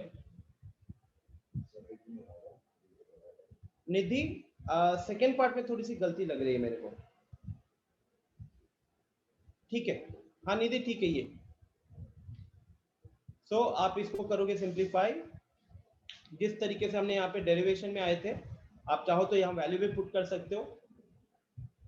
तो यहाँ पे मैं एक्सप्रेशन है मेरे सामने तो मैं लिख देता हूँ, ये आएगा कुछ रफली 21 डिवाइडेड बाई √3 + 1, ठीक है, 21 डिवाइडेड बाई √3 + 1। अब देखो हमारे पास वहाँ पे कैलकुलेटर होता नहीं है, ठीक है, हमारे पास वहाँ पे कैलकुलेटर होता नहीं है। √3 + 1 होता है √3 हो जाएगा 1.73, तो दिस विल बी अप्रोक्सीमेटली 2.73, ठीक है। अभी जैसे कि आदर्श ने मेरे को मैसेज में जो भेजा, वहाँ पे पक्का उसने कैलकुलेटर का हेल्प लिया है, क्योंकि मुझे नहीं लगता कि उसने डिवाइड किया होगा, ठीक है। तो 21 डिवाइड बाई 2.73 जब करोगे, अब आप थोड़ा सा यहाँ पे गेस करो, गेस मतलब कैलकुलेटेड गेस, जो कैलकुलेशन आपकी डिवीजन होती है उस लॉजिक से इसकी वैल्यू कैलकुलेट करो। थोड़ा गलत रहा सर। हाँ जन, मेरा आवाज आ रहा है? हाँ आ रहा है। सर वो बोल रहे हैं जो उसका आर आ रहा है मेरा ना, वो 7/1 + √3 आ रहा है। आपका आ रहा है 7/1 + √3। यस सर, लेकिन ये इसलिए तो क्लियरली यहाँ पे ये दिख रहा है कि 20 + 1 यहाँ पे 21 बन जाएगा। सर वो फॉर्मूला से अगर करें तो, जैसे कि फॉर्मूला था ना n + 1। ये फॉर्मूला की बात कर रहे हो, अगर हम हाँ यहाँ पे n का वैल्यू पुट करें, फॉर्मूला से किए है मेरा। ये देखो अंजन, अगर हम फॉर्मूला पुट करते हैं तो फॉर्मूला के हिसाब से कितना हो जाएगा, 20 + 1 21, और x की जगह पे क्या है अभी इस क्वेश्चन में 1/√3 है, तो तो 1 सर बाई हमने रूट गलती किया सर, पता चल गया वो x को हम डिनोमिनेटर में मल्टीप्लाई कर दिए, इसलिए गलत हो गया। अच्छा ठीक है। हाँ आदर्श, मेरे को आइडिया हो गया था जब आपने एग्जैक्ट वैल्यू लिख दी थी ना, और एक इंसान ने यहाँ पे एग्जैक्ट वैल्यू लिखी थी, उससे भी मैंने पूछा था, क्योंकि जिसने कैलकुलेटर यूज किया होगा वही एग्जैक्ट वैल्यू बताया होगा इसका। एक आप थे और एक आपसे जस्ट पहले था जिससे मैंने पूछा था। I get to know when you are using calculator और कब बिना कैलकुलेटर के करते हो।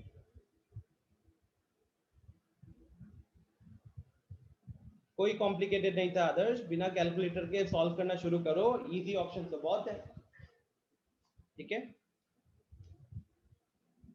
सो when you divide this the value comes out to be, जैसे देखो सिंपल सी चीज अगर बात करें हम लोग, 2.73, अगर ये 3 होता तो 21 डिवाइडेड बाई 3 कितना होता, अगर ये 3 होता तो 21 divided by 3 would have been 7।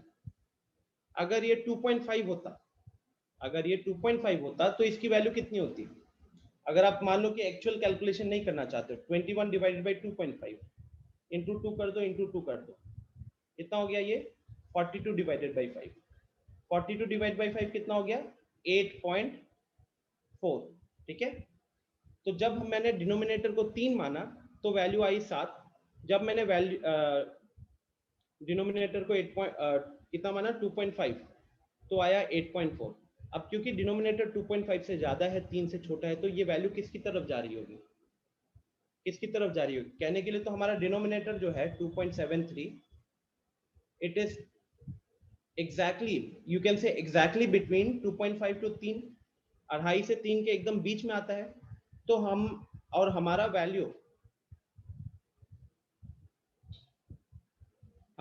भी कहीं ना कहीं फिर 7 और 8.4 के लगभग बीच में ही आना चाहिए, 7 और 8.4 के लगभग बीच में ही आना चाहिए। तो उस हिसाब से भी अगर लगाओगे तो दिस विल बी r होगा less than equal to 7.7 approx, ठीक है, r होगा 7.7 अप्रॉक्स, ठीक है। अब दो लोगों ने प्रॉपर वैल्यू निकाली थी इसकी 7.68, दीक्षा ने और आदर्श ने, वो मैनुअली पॉसिबल नहीं है। सर यहाँ पे ज्यादा प्रिसाइज वैल्यू लेना जरूरी है, यहाँ पे हम लोग 2.7 लेके सिर्फ नहीं सॉल्व कर सकते थे। इजीली कर सकते हो, बिल्कुल कर सकते हो, मान लो बस इतना ध्यान रखिएगा कि 2.7 से अगर ये इंटीजर आ जाता है, एग्जांपल 2.7 से डिवाइड किए और एक इंटीजर आ गया 5, और आपको पता है कि एक्चुअल डिवीजन क्या है 2.7 से थोड़ा सा बड़ा है, तो उस केस में रियल में वैल्यू 5 से बड़ा आएगा या छोटा आएगा, 5 से छोटा ही है, 5 से छोटा आएगा, बस उस केस में ध्यान रखिएगा, ठीक है। आपने ये चीज अच्छा लगाया है कि 2.7 लोगे तो 21 भी 3 का मल्टीपल में आ जाता है और 2.7 भी 3 का मल्टीपल में आ जाता है, तो वो कैलकुलेशन थोड़ी सी इजी हो जाएगी, राइट। Yes sir. हाँ बढ़िया है, मतलब try to use this kind of logics जहां पे हमें एक्चुअल कैलकुलेशन में भी नहीं जाना पड़ा, कैलकुलेटर की भी जरूरत नहीं पड़ी, और हम आंसर पे आ पाए, ठीक है। तो यहाँ से अब क्योंकि हमें GIF लेना होता है, ग्रेटेस्ट इंटीजर वैल्यू लेना होता है, तो r का वैल्यू यहाँ से निकल आएगा 7, ठीक है। चलो अब आगे करते हैं थोड़े से डिविजिबिलिटी वाला पार्ट। अब डिविजिबिलिटी वाले पार्ट में मेरे पास मैं कुछ ट्रिक्स वगैरह यूज करता हूं, उन ट्रिक्स के बारे में बात करेंगे, ठीक है।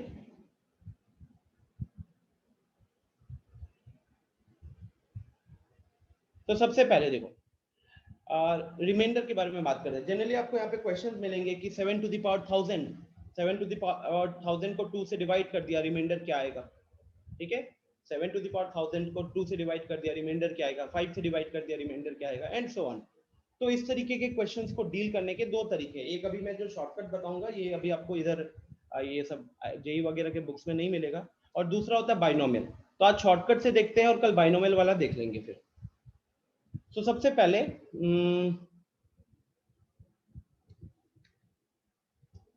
आपको रिमाइंडर क्या होता है ये तो पता है, राइट। अब ये जो ट्रिक मैं बताऊंगा यहाँ पे हम दो चीजें लगाएंगे, एक होगा पॉजिटिव रिमाइंडर और एक होगा नेगेटिव रिमाइंडर।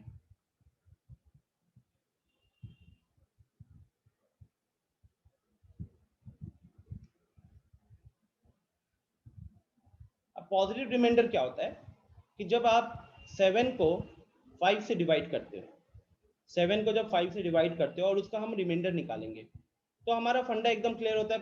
7 में से 5 कम करते हो बचा 2, क्योंकि 5 से छोटा होता है तो हम कहते हैं कि 2 इज द रिमाइंडर, राइट। उस केस में हम कहते हैं 2 इज द रिमाइंडर।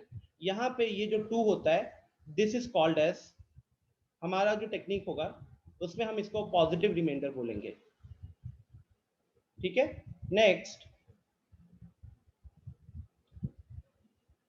अब अगर यही सेम 7 को 5 से डिवाइड करें और अगर मैं आपसे नेगेटिव रिमाइंडर पूछूंगा, तो पॉजिटिव रिमाइंडर में फंडा क्या होता है कि हम लोग एक वैल्यू कहने के लिए, अगर हमारा जो डिविडेंड होता है, अगर वो डिविडेंड डिवाइडर से छोटा है तो हम कोशिश करते हैं कि उसके जितना हो सके, डिविडेंड के जितना हो सके उसके पास पहुंचे डिवाइडर का मल्टीपल, लेकिन उससे थोड़ा सा कम हो। जैसे कि 7 था, नीचे 5 था, तो हमने कोशिश की कि 5 into 1 7 से जस्ट छोटा होता है तो हम वहां तक चले गए। अगर ये 7 की जगह 17 होता तो हम 5 into 3 15 तक चले जाते, क्योंकि 15 जो है वो 5 का मल्टीपल और 17 से जस्ट छोटा है, ठीक है। अब यहाँ पे जब हम देखते हैं, yes Raghavendra, 3 will be the negative reminder. अब इधर फंडा क्या रहता है, यहाँ पे तो हम देखते हैं कि 5 + 2 डिवाइडेड बाई 3। अब क्योंकि 5 जो होता है वो परफेक्टली डिविजिबल हो जाता है, 5 जो है वो परफेक्टली डिविजिबल हो जाता है, तो रिमाइंडर यहाँ पे 2 निकल कर आता है, राइट। अगर सेम फंडा यहाँ लगाए तो 10 + 3 डिवाइडेड बाई 3, ठीक है, 10 + 3 डिवाइडेड बाई 3। अब यहाँ जो 10 है, ये परफेक्टली डिविजिबल होता है, ये जो 10 है ये परफेक्टली डिविजिबल होता है, तो हमारे पास 10 + 3 नहीं, 10 - 3, तो यहाँ हमारा उस लॉजिक से रिमाइंडर आएगा -3, ठीक है। This -3 will be called as the negative reminder. Sir 5 होगा ना, डिवाइडेड बाय 5 होगा ना। हाँ, नीचे 5 होगा।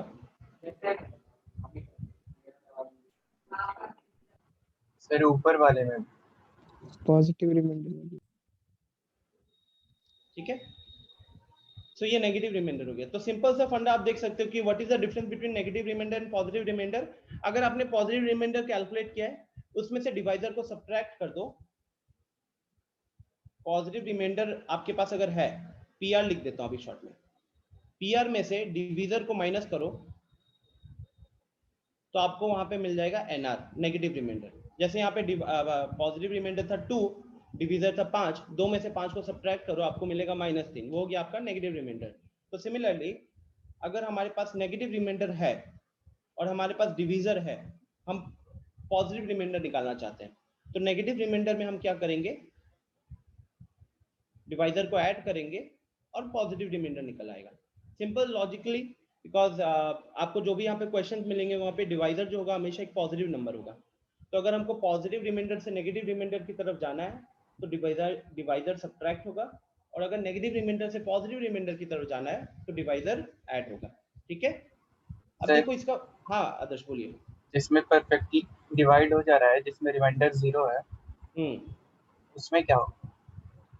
तो उसमें तुम्हारा पॉजिटिव रिमाइंडर भी 0 है और जो 0 हो जाएगा वो हमारा पॉजिटिव रिमाइंडर हो गया। और यार सबसे पहली चीज क्वेश्चन में रिमाइंडर फाइंड आउट करने देगा, बट हाँ यहाँ हम ये कह सकते हैं हमारा पॉजिटिव रिमाइंडर 0 है और वहाँ हम नेगेटिव रिमाइंडर निकालने की जरूरत ही नहीं पड़ती है।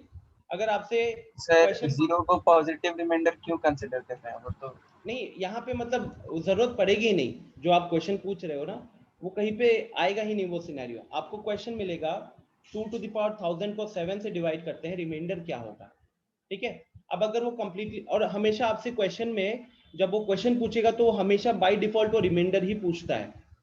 तो अब वहां अगर रिमाइंडर 0 आएगा तो हम वहां पे पॉजिटिव रिमाइंडर ही लिखेंगे। हम कभी भी मतलब जो हमारा फाइनल आंसर होता है वो कभी भी नेगेटिव रिमाइंडर के टर्म में नहीं रहता है। ये मैं इसीलिए बता रहा हूँ क्योंकि जो ट्रिक बताऊंगा वहां पे नेगेटिव रिमाइंडर का कॉन्सेप्ट जो है वो हमें क्वेश्चन सॉल्व करने में हेल्प करेगा, ठीक है।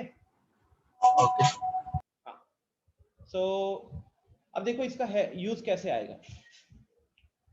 आपको एक सिंपल सा फंडा बताता हूँ फिर आगे चलते हैं। जब हम 4 into 5 का प्रोडक्ट को 3 से डिवाइड करते हैं और उसका रिमाइंडर निकालना है, 4 into 5 के प्रोडक्ट को 3 से डिवाइड करते हैं और उसका रिमाइंडर निकालना है, तो ये बहुत इजी सा क्वेश्चन है क्योंकि 4 into 5 20 होता है। आप इजीली 20/5 को कैलकुलेट कर सकते हो।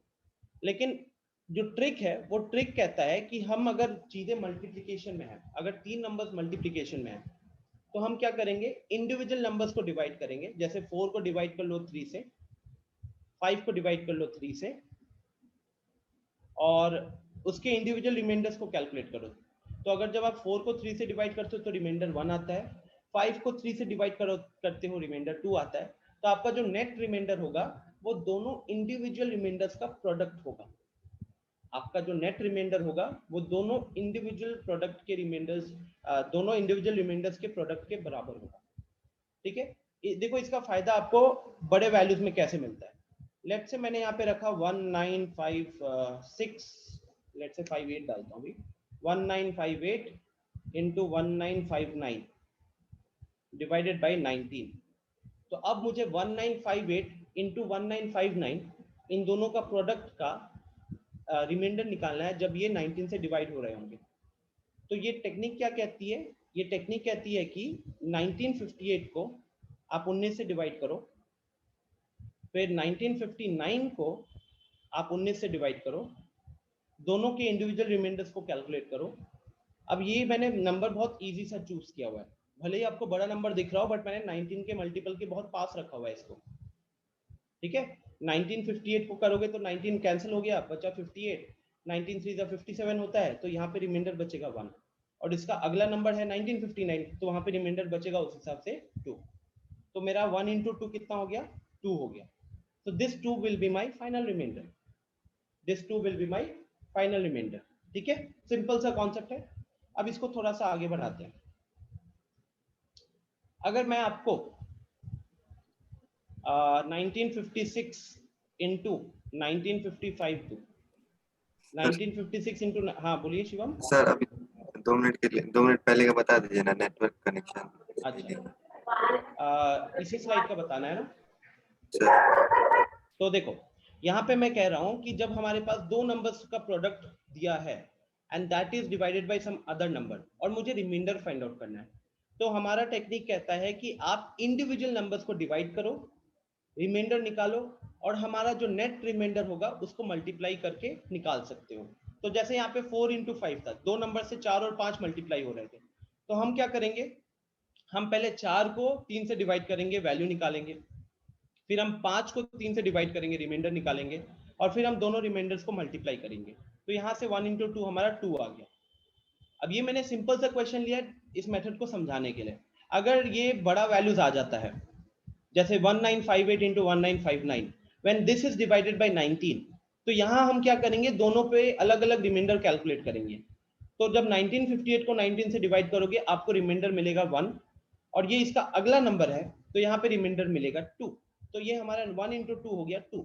This is my net reminder in this case. ठीक है, समझ में आया यहाँ तक शिवम? Yes sir. ओके, अब मान लो कि अगर मेरे पास 1956 into 1955 डिवाइडेड बाय 19 का केस आ गया। अब मुझे यहाँ पे रिमाइंडर निकालना है।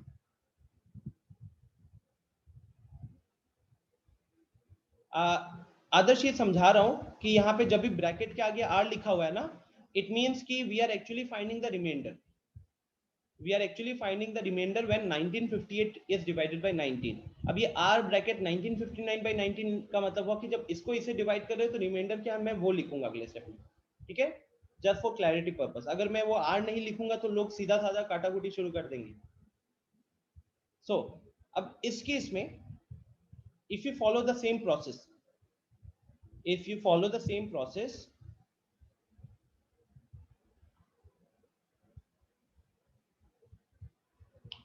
अब अगर आप पॉजिटिव रिमाइंडर की तरफ जाते हो ना, तो यहाँ पे पॉजिटिव रिमाइंडर आएगा 18, यहाँ पे पॉजिटिव रिमाइंडर आएगा 17. 18 और 17 को मल्टीप्लाई करना भी पेनफुल टास्क है. 18 और 17 को मल्टीप्लाई करना भी यहाँ पे एक पेनफुल टास्क होगा.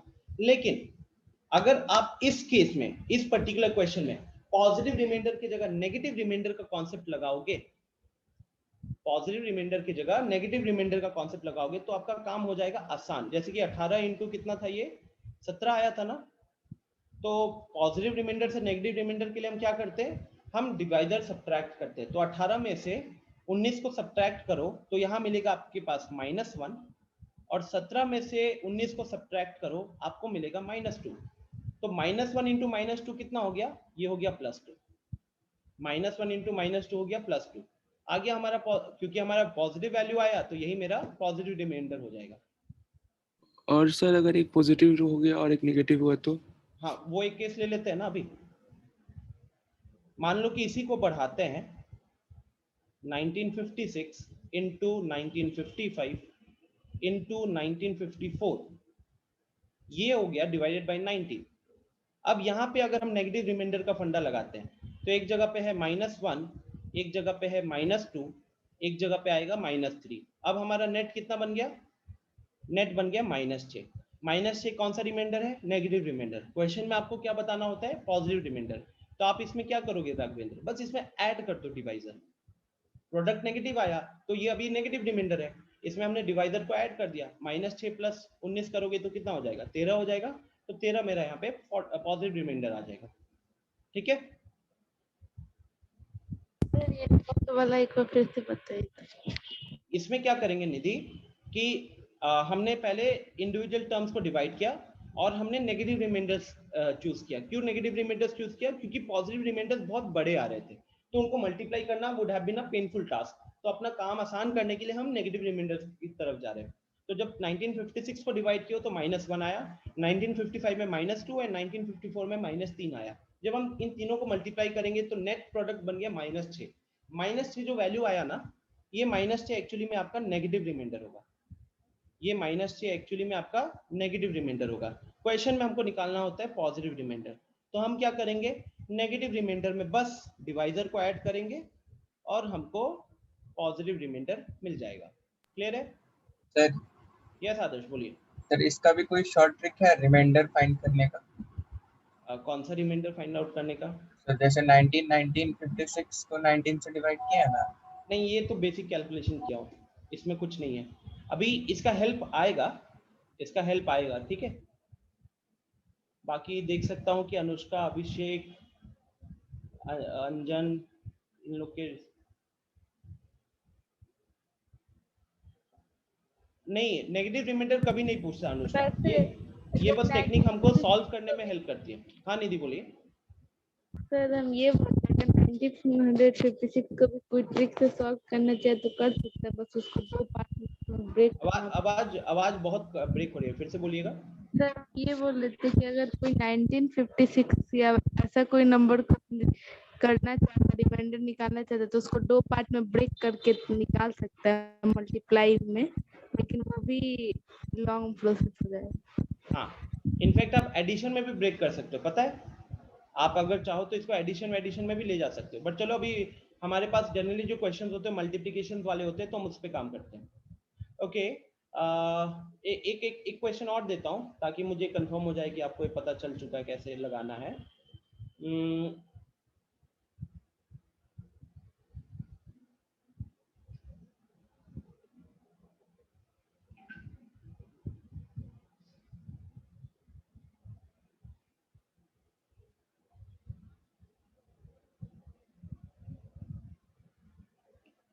चलो अब बताओ तो इसका आंसर कितना होगा, इसी को यूज कीजिएगा।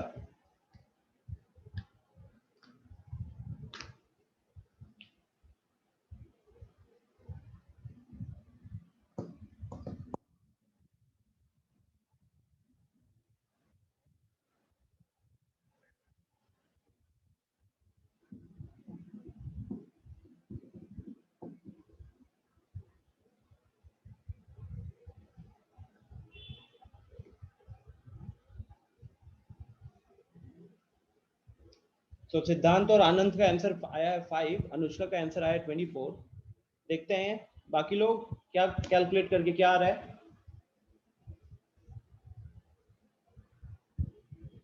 ए भाई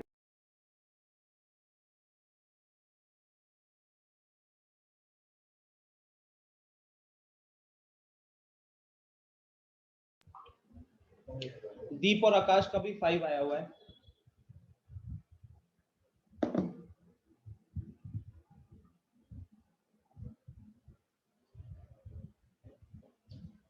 अनुष्का 4 लोगों का अभी तक 5 ही लोगों ने रिप्लाई किया है, उसमें से 4 का आंसर 5 आ रहा है। तो एक बार आप चेक कर लो, आपका आंसर भी ठीक है, बट क्या हम एक नंबर को 19 से डिवाइड करेंगे तो रिमाइंडर 24 हो सकता है।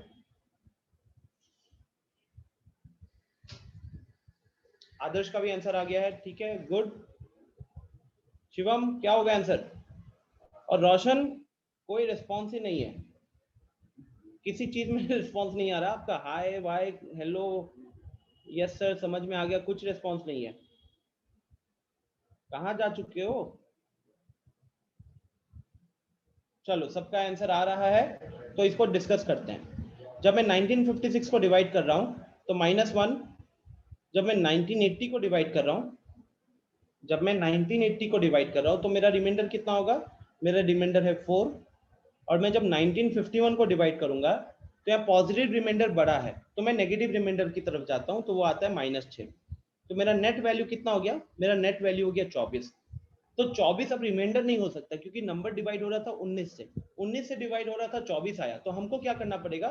24 को एक बार और आप 19 से डिवाइड कर लेना, 24 को आप एक बार और 19 से डिवाइड कर लेना तो आपको मिलेगा 5।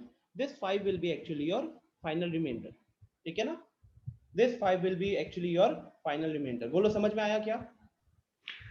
Hello sir. हाँ आकाश बोलिए।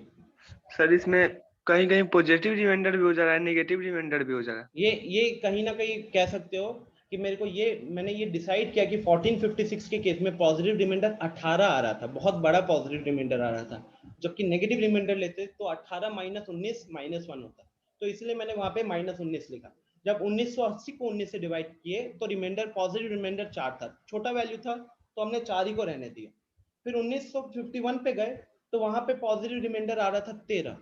13 बड़ा नंबर था, मैंने देखा कि 13 से अच्छा तो 13 - 19 -6 हो गया, तो -6 मेरा यहाँ पे नेगेटिव रिमाइंडर बन गया। ठीक है, तो ये मैंने किया अपना कैलकुलेशन को आसान करने के लिए, क्योंकि मुझे ये आइडिया हो गया कि यहाँ पे मल्टीप्लिकेशन हो रहा होगा, तो ये विदाउट पेन एंड पेपर भी काम किया जा सकता था। तो जैसे मतलब ऐसा कोई लॉजिक नहीं ना है कि मतलब पॉजिटिव लेना है तो पॉजिटिव ही लेंगे या नेगेटिव लेना है तो नेगेटिव ही नहीं, बस लॉजिक इतना ही है कि फाइनल आंसर पॉजिटिव आना चाहिए और डिवाइजर से छोटा होना चाहिए। ठीक है, क्या बोले सर, फिर से रिपीट कर दीजिए एक बार। फाइनल आंसर पॉजिटिव होना चाहिए और डिवाइजर से छोटा होना चाहिए। ठीक ठीक। जैसे 19 है तो आपका आंसर 19 से छोटा होना चाहिए, उससे ऊपर नहीं होना चाहिए, और वैल्यू होना चाहिए 0 से 18 के बीच में। चलो तो इस कॉन्सेप्ट को आगे बढ़ाते हुए अब एक दो क्वेश्चंस पे आते हैं, ठीक है, सो दैट आपको थोड़ा समझ में आएगा कि ये कॉन्सेप्ट का फायदा क्या हुआ। तो मैं अभी सबसे इजी क्वेश्चन से शुरू कर रहा हूँ। 2 to the power 1000 को जब हम लोग 7 से डिवाइड करेंगे तो रिमाइंडर क्या आएगा बताओ? सबसे आसान क्वेश्चन है। और कैलकुलेटर वालों लगाओ कैलकुलेटर, अब बताओ।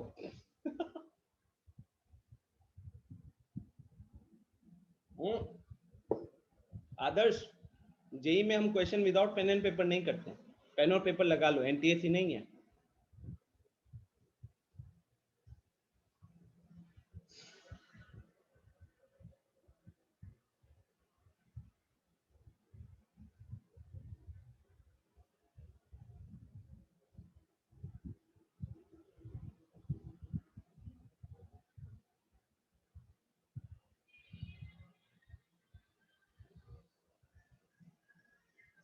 आज शाम को लगभग 7 से 7:30 के बीच में हम शुरू करेंगे आरटी शर्मा वाला डीएसएस, ठीक है।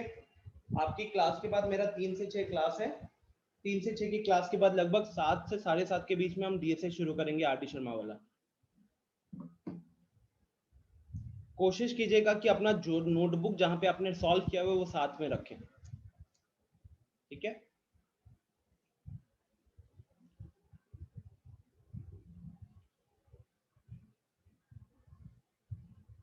सो चलो, हो सकता है लोगों को दिक्कत हो रही हो। अब समझो कि मैं इस क्वेश्चन को कैसे करता।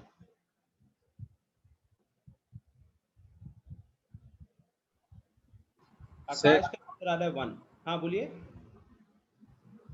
सर ये कर लीजिए फिर। अच्छा देखो, अब यहाँ पे मैं जब 2 को डिवाइड कर रहा हूँ, मैं जब 2 को डिवाइड कर रहा हूँ, in fact just give me 1 minute. If I consider 5 to the power 100, if I consider 5 to the power 100 divided by 4, पहले एक बार इस पे आते फिर उस क्वेश्चन पे आते। बता सकते हो इसका इस केस में रिमाइंडर क्या आएगा? 5 to the power 100 को जब 4 से डिवाइड करेंगे रिमाइंडर क्या आएगा?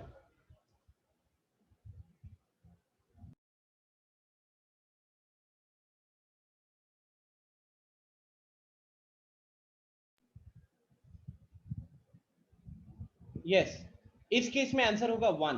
क्यों 1 होगा? देखो ये question actually without pen and paper किया जा सकता है। लॉजिक है कि जो 5 to the power 100 है, इसका मतलब 5 कितना बार मल्टीप्लाई हो रहा होगा? 5 मल्टीप्लाई हो रहा होगा 100 बार, 100 टाइम्स। 5 मल्टीप्लाई हो रहा होगा 100 टाइम्स, ठीक है। और अगर हम हर एक 5 को 4 से डिवाइड करेंगे, हर एक 5 को 4 से डिवाइड करेंगे तो रिमाइंडर क्या आएगा? 1। तो यहाँ भी 1, यहाँ भी 1, इस तरीके से 1 कितनी बार आ रहा होगा? तो 1 आ रहा होगा 100 बार। 1 100 बार आने का मतलब 1 to the power 100 and finally उसकी वैल्यू हो जाएगी 1।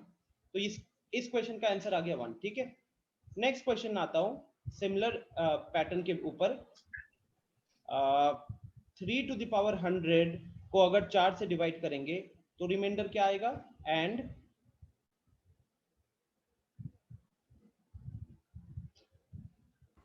सर 1 ही होगा सर। 3 to the power 99 को 4 से डिवाइड करेंगे तो रिमाइंडर क्या आएगा?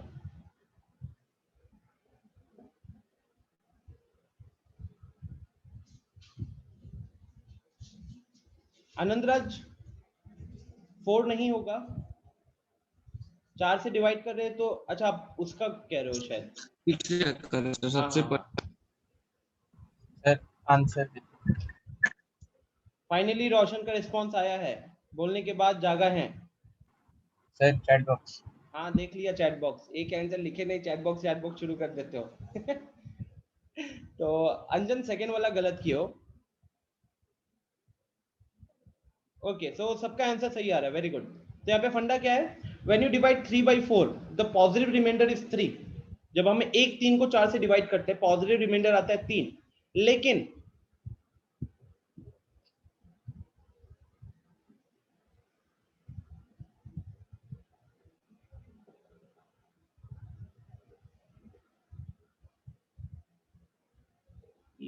निधि का आंसर नहीं यार। निधि क्या हो गया? निधि वो भेज ही रहे थे, तब तक आप स्टार्ट कर दे डिस्कस करना, इसलिए नहीं भेजे। अच्छा सो 3 to the power 100 को जब 4 से डिवाइड करेंगे, अब यहाँ पे 3 जो है वो 100 बार मल्टीप्लाई हो रहा होगा। हर एक 3 को जब 4 से डिवाइड करेंगे, हर एक 3 को जब 4 से डिवाइड करेंगे तो वहां पे आएगा हमको -1, नेगेटिव रिमाइंडर आएगा -1। और -1 to the power 100 कितना हो जाएगा? That will be +1। तो मेरा +1 यहाँ पे फाइनल रिमाइंडर होने वाला है। अगले वाले में -1 to the power 99 बन जाएगा ये, क्योंकि मैंने 3 to the power 99 दिया हुआ है। हर एक 3 को डिवाइड करेंगे रिमाइंडर -1 आएगा, पावर 99 है तो इसलिए -1 to the power 99 बन जाएगा। तो फाइनली आया -1 and -1 is a negative reminder, हमको लिखना होता है पॉजिटिव रिमाइंडर। तो -1 + 3 कितना हो जाएगा? +2। तो +2 will be my final answer, positive reminder होगा इस केस में, ठीक है। तो यहाँ पे एक चीज आपने क्या ऑब्जर्व किया कि जब पॉजिटिव रिमाइंडर +1 आया है, जैसे कि 5 to the power 100 के केस में वो +1 था, या सेकेंड या थर्ड केस में पॉजिटिव नेगेटिव रिमाइंडर आया -1, तो जब ये 1 या -1 के आसपास आप ले जाते हो ना, तो कैलकुलेशन बहुत आसान हो जाता है और एक्चुअली में ये question without pen and paper हो जाता, राइट। तो जो क्वेश्चंस अब मैं दूंगा इधर में भी यही कोशिश होगी। फर्स्ट क्वेश्चन का 2, दीप कौन सा वाला कह रहे हो, समझ नहीं पाया। इसका ये फर्स्ट क्वेश्चन कह रहे हो या पिछला क्वेश्चन जो अभी रब किया था मैंने 2 to the power 1000 वाला? सर वहाँ पे 4 ऐड करेंगे ना दूसरे वाले में? -1 सॉरी सर हाँ, यहाँ पे 4 ऐड करेंगे, 4 ऐड करेंगे, डिवाइडर 4 है ना मेरा, तो ये हो गया 3, ठीक है। 3 will be my final answer. तो यहाँ पे आपने ये चीज ऑब्जर्व किया होगा कि पॉजिटिव रिमाइंडर 1, नेगेटिव रिमाइंडर -1, ये हेल्प करता है हमें, बड़ा आसान कर देता है कैलकुलेशन, ठीक है। अब हम क्या करते हैं, दीप आंसर सही है आपका। अब आते हैं इस क्वेश्चन के ऊपर, 2 to the power 1000 divided by 7, ठीक है। अब मेरी कोशिश क्या होगी, मेरी कोशिश होगी कि यार जब 2 को डिवाइड करते हैं 8 से 7 से, तब रिमाइंडर 2 आता है। सोचो 1 के आसपास ले जाना ताकि काम आसान हो जाए, और हम इसमें चाहे तो हम 1-2 पावर्स आगे भी निकल के जाएंगे। तो जैसे कि 2 का पावर 1 2 है, 2 का पावर 2 होता है 4, 4 को 7 से डिवाइड करोगे तो पॉजिटिव रिमाइंडर 4 और नेगेटिव रिमाइंडर -3, अभी भी बड़ा है। 2 का अगला पावर पे जाओगे, 2 का पावर 3, तो 2 का पावर 3 कितना हुआ, 8 हुआ, और 8 को जब 7 से डिवाइड करते तो रिमाइंडर कितना आता है, 1 आता है। तो जैसे इस पॉइंट पे पहुंचते हो ना, उसी वहीं से आपका सॉल्यूशन शुरू होगा, क्योंकि जब आपको दिखा कि 2 to the power 3 में रिमाइंडर 1 आ रहा है, तो हम कोशिश क्या करेंगे, हम कोशिश करेंगे कि 2 to the power 1000 में से 2 to the power 3 के कितने पावर निकलेंगे वो उस पर फोकस करें। तो ये अपना हिट एंड ट्रायल लगाओगे तो आपको दिखेगा कि 333 into 3 999 हो गया, into 2 to the power 1, तो 2 to the power 1000 को हम इस तरीके से लिख सकते थे, कोई दिक्कत नहीं है। This divided by 7, this divided by 7, ठीक है। तो अब कहने के लिए ये क्या बन गया, ये बन गया मेरा 8 to the power 333 into 2 to the power 1 whole divided by 7। अब ये एकदम सिंपल सा फंडा अगर लगाए यहाँ, तो जब 8 को डिवाइड करते हो 7 से तो रिमाइंडर आता है 1, जब एक 8 को 7 से डिवाइड करते तो रिमाइंडर 1 आता है। तो 8 to the power 333 है, तो 1 भी कितना बार मल्टीप्लाई होगा, 1 भी मल्टीप्लाई होगा 333 पावर, जिसका अल्टीमेट वैल्यू 1 ही निकल कर आना है। और ये जो अगला टर्म था 2, इस 2 को अगर 7 से डिवाइड करते तो रिमाइंडर 2 आएगा सिर्फ। तो फाइनली यहाँ पे 1 है, यहाँ पे 2 है, मल्टीप्लाई किया तो कितना आया, मल्टीप्लाई किया तो आया 2, फाइनल वैल्यू आया 2, राइट। तो ये मेरा फाइनल आंसर यहाँ पे होगा। अब बताओ किसको ये प्रोसेस नहीं समझ में आया, कौन से पार्ट में दिक्कत हुई है?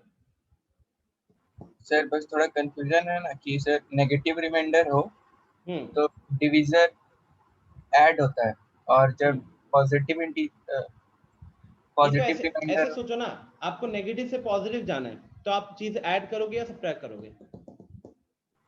ऐड करें। बस इस फंडे से आप अपने कंफ्यूजन दूर कर सकते हो। Okay sir. सिद्धांत ने पूछा है 2 to the power 10 whole to the power 1000, ऐसे करे तो सही होगा ना सर? बिल्कुल सही होगा। सिद्धांत ने इसको किया है 2 to the power 10 whole to the power 1000, sorry whole to the power 100, तो 1000 था, उसने पावर 10 रखा, बाहर 100 कर दिया तो 1000 ही रहेगा, ठीक है। और इसका करने का इंटेंशन आई थिंक ये है कि 2 to the power 10 का वैल्यू होता है 1024, और 1024 को 7 से डिवाइड करोगे तो 32 44 किया तो 2 आ रहा है, 2 to the power 100 ही तो रहा।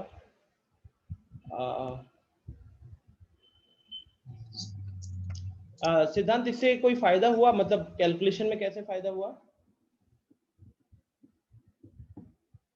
ये प्रोसेस फॉलो कर सकते हो। अगर हमको ये दिख रहा है कि 2 to the power 10 जो है उसको 7 से डिवाइड करने पे 1 आ गया रिमाइंडर, तो हम इसको फॉलो करेंगे, 1 या -1 आया तो फॉलो करेंगे, बट अभी तो मुझे इसमें कोई फायदा होते हुए नहीं दिख रहा है। सर हम ऐसे किए ना कि 2 का मतलब कि 100 आप 3 किए है ना, वैसे ही हम इस 3 कॉमन ले लिए तो 2 का पावर 3 8 हो गया है, और 8 को 7 + 1 और बाइनोमियल थ्योरम लगा के वैसे किए हैं। हाँ, बाइनोमियल वाली चीज मैं कल समझाऊंगा, ठीक है।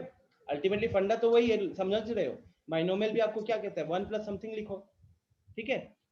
और जैसे कि 7 से डिवाइड करना होता है तो वो कहता है 1 + 7 ⁻ 100 का फॉर्म लिख दो, ताकि वो 7 के सारे मल्टीपल्स खुद ब खुद कट जाएंगे और 1 से आप अपना काम कर पाओगे। मैं कह रहा हूँ कि हम बिना बाइनोमियल लगाए इस क्वेश्चन को विदाउट पेन एंड पेपर कर सकते हैं, इस प्रोसेस से। रिया प्रोसेस है, बाइनोमियल के हेल्प से भी प्रोसेस है, वो हम लोग कल देखेंगे। ये ट्रिक में आपको कुछ 1-2 क्वेश्चन दे देता हूँ ना, आप इसको इसी प्रोसेस से सॉल्व करने की कोशिश करो। जैसे कि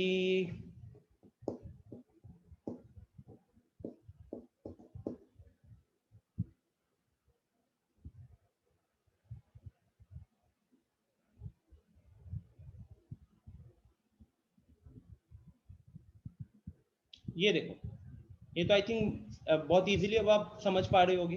क्या होगा इसका आंसर? 1। इसका आंसर हो जाएगा 1, क्योंकि इसका नेगेटिव रिमाइंडर है -1, -1 whole to the power even, 120 even है, तो 1 गया हमारा +1।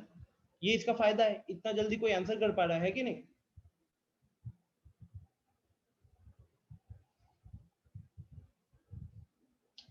यहीं पे एंड करते हैं, टाइम हो गया, 1:40 हो रहा है, और क्लास को कल यहीं से कंटिन्यू करेंगे। This is going to be interesting, ठीक है। और आज अराउंड 7 बजे से 7:15 7:15 के आसपास मैं आपको लिंक भेजूंगा, ठीक है, after I get free from that previous class. हाँ बोलिए सर। आप बोले कॉपी लेके बैठने को सर, आरडी शर्मा ने sir 48-49 question sir white board पे सॉल्व किए हैं, उसको कैसे कॉपी व्हाइट बोर्ड पे सॉल्व किया है, वहां पे मतलब पूछेंगे तो सॉल्व कर दो। नहीं ठीक है। देखो इंटेंशन बस इतना ही है कि आपने उसको सॉल्व किया हुआ है, तो मैं एक बार जानूंगा बस कि आपने कैसे सॉल्व किया हुआ है, ताकि अगर कॉपी सामने होता है ना, तो जब आप अपना प्रोसेस बताते तो मेरे को उसमें फायदा होता है बताना कि आपने गलती कहाँ पे की है, इंस्टेड ऑफ कि मैं पूरा सॉल्यूशन लिख दूं, ठीक है।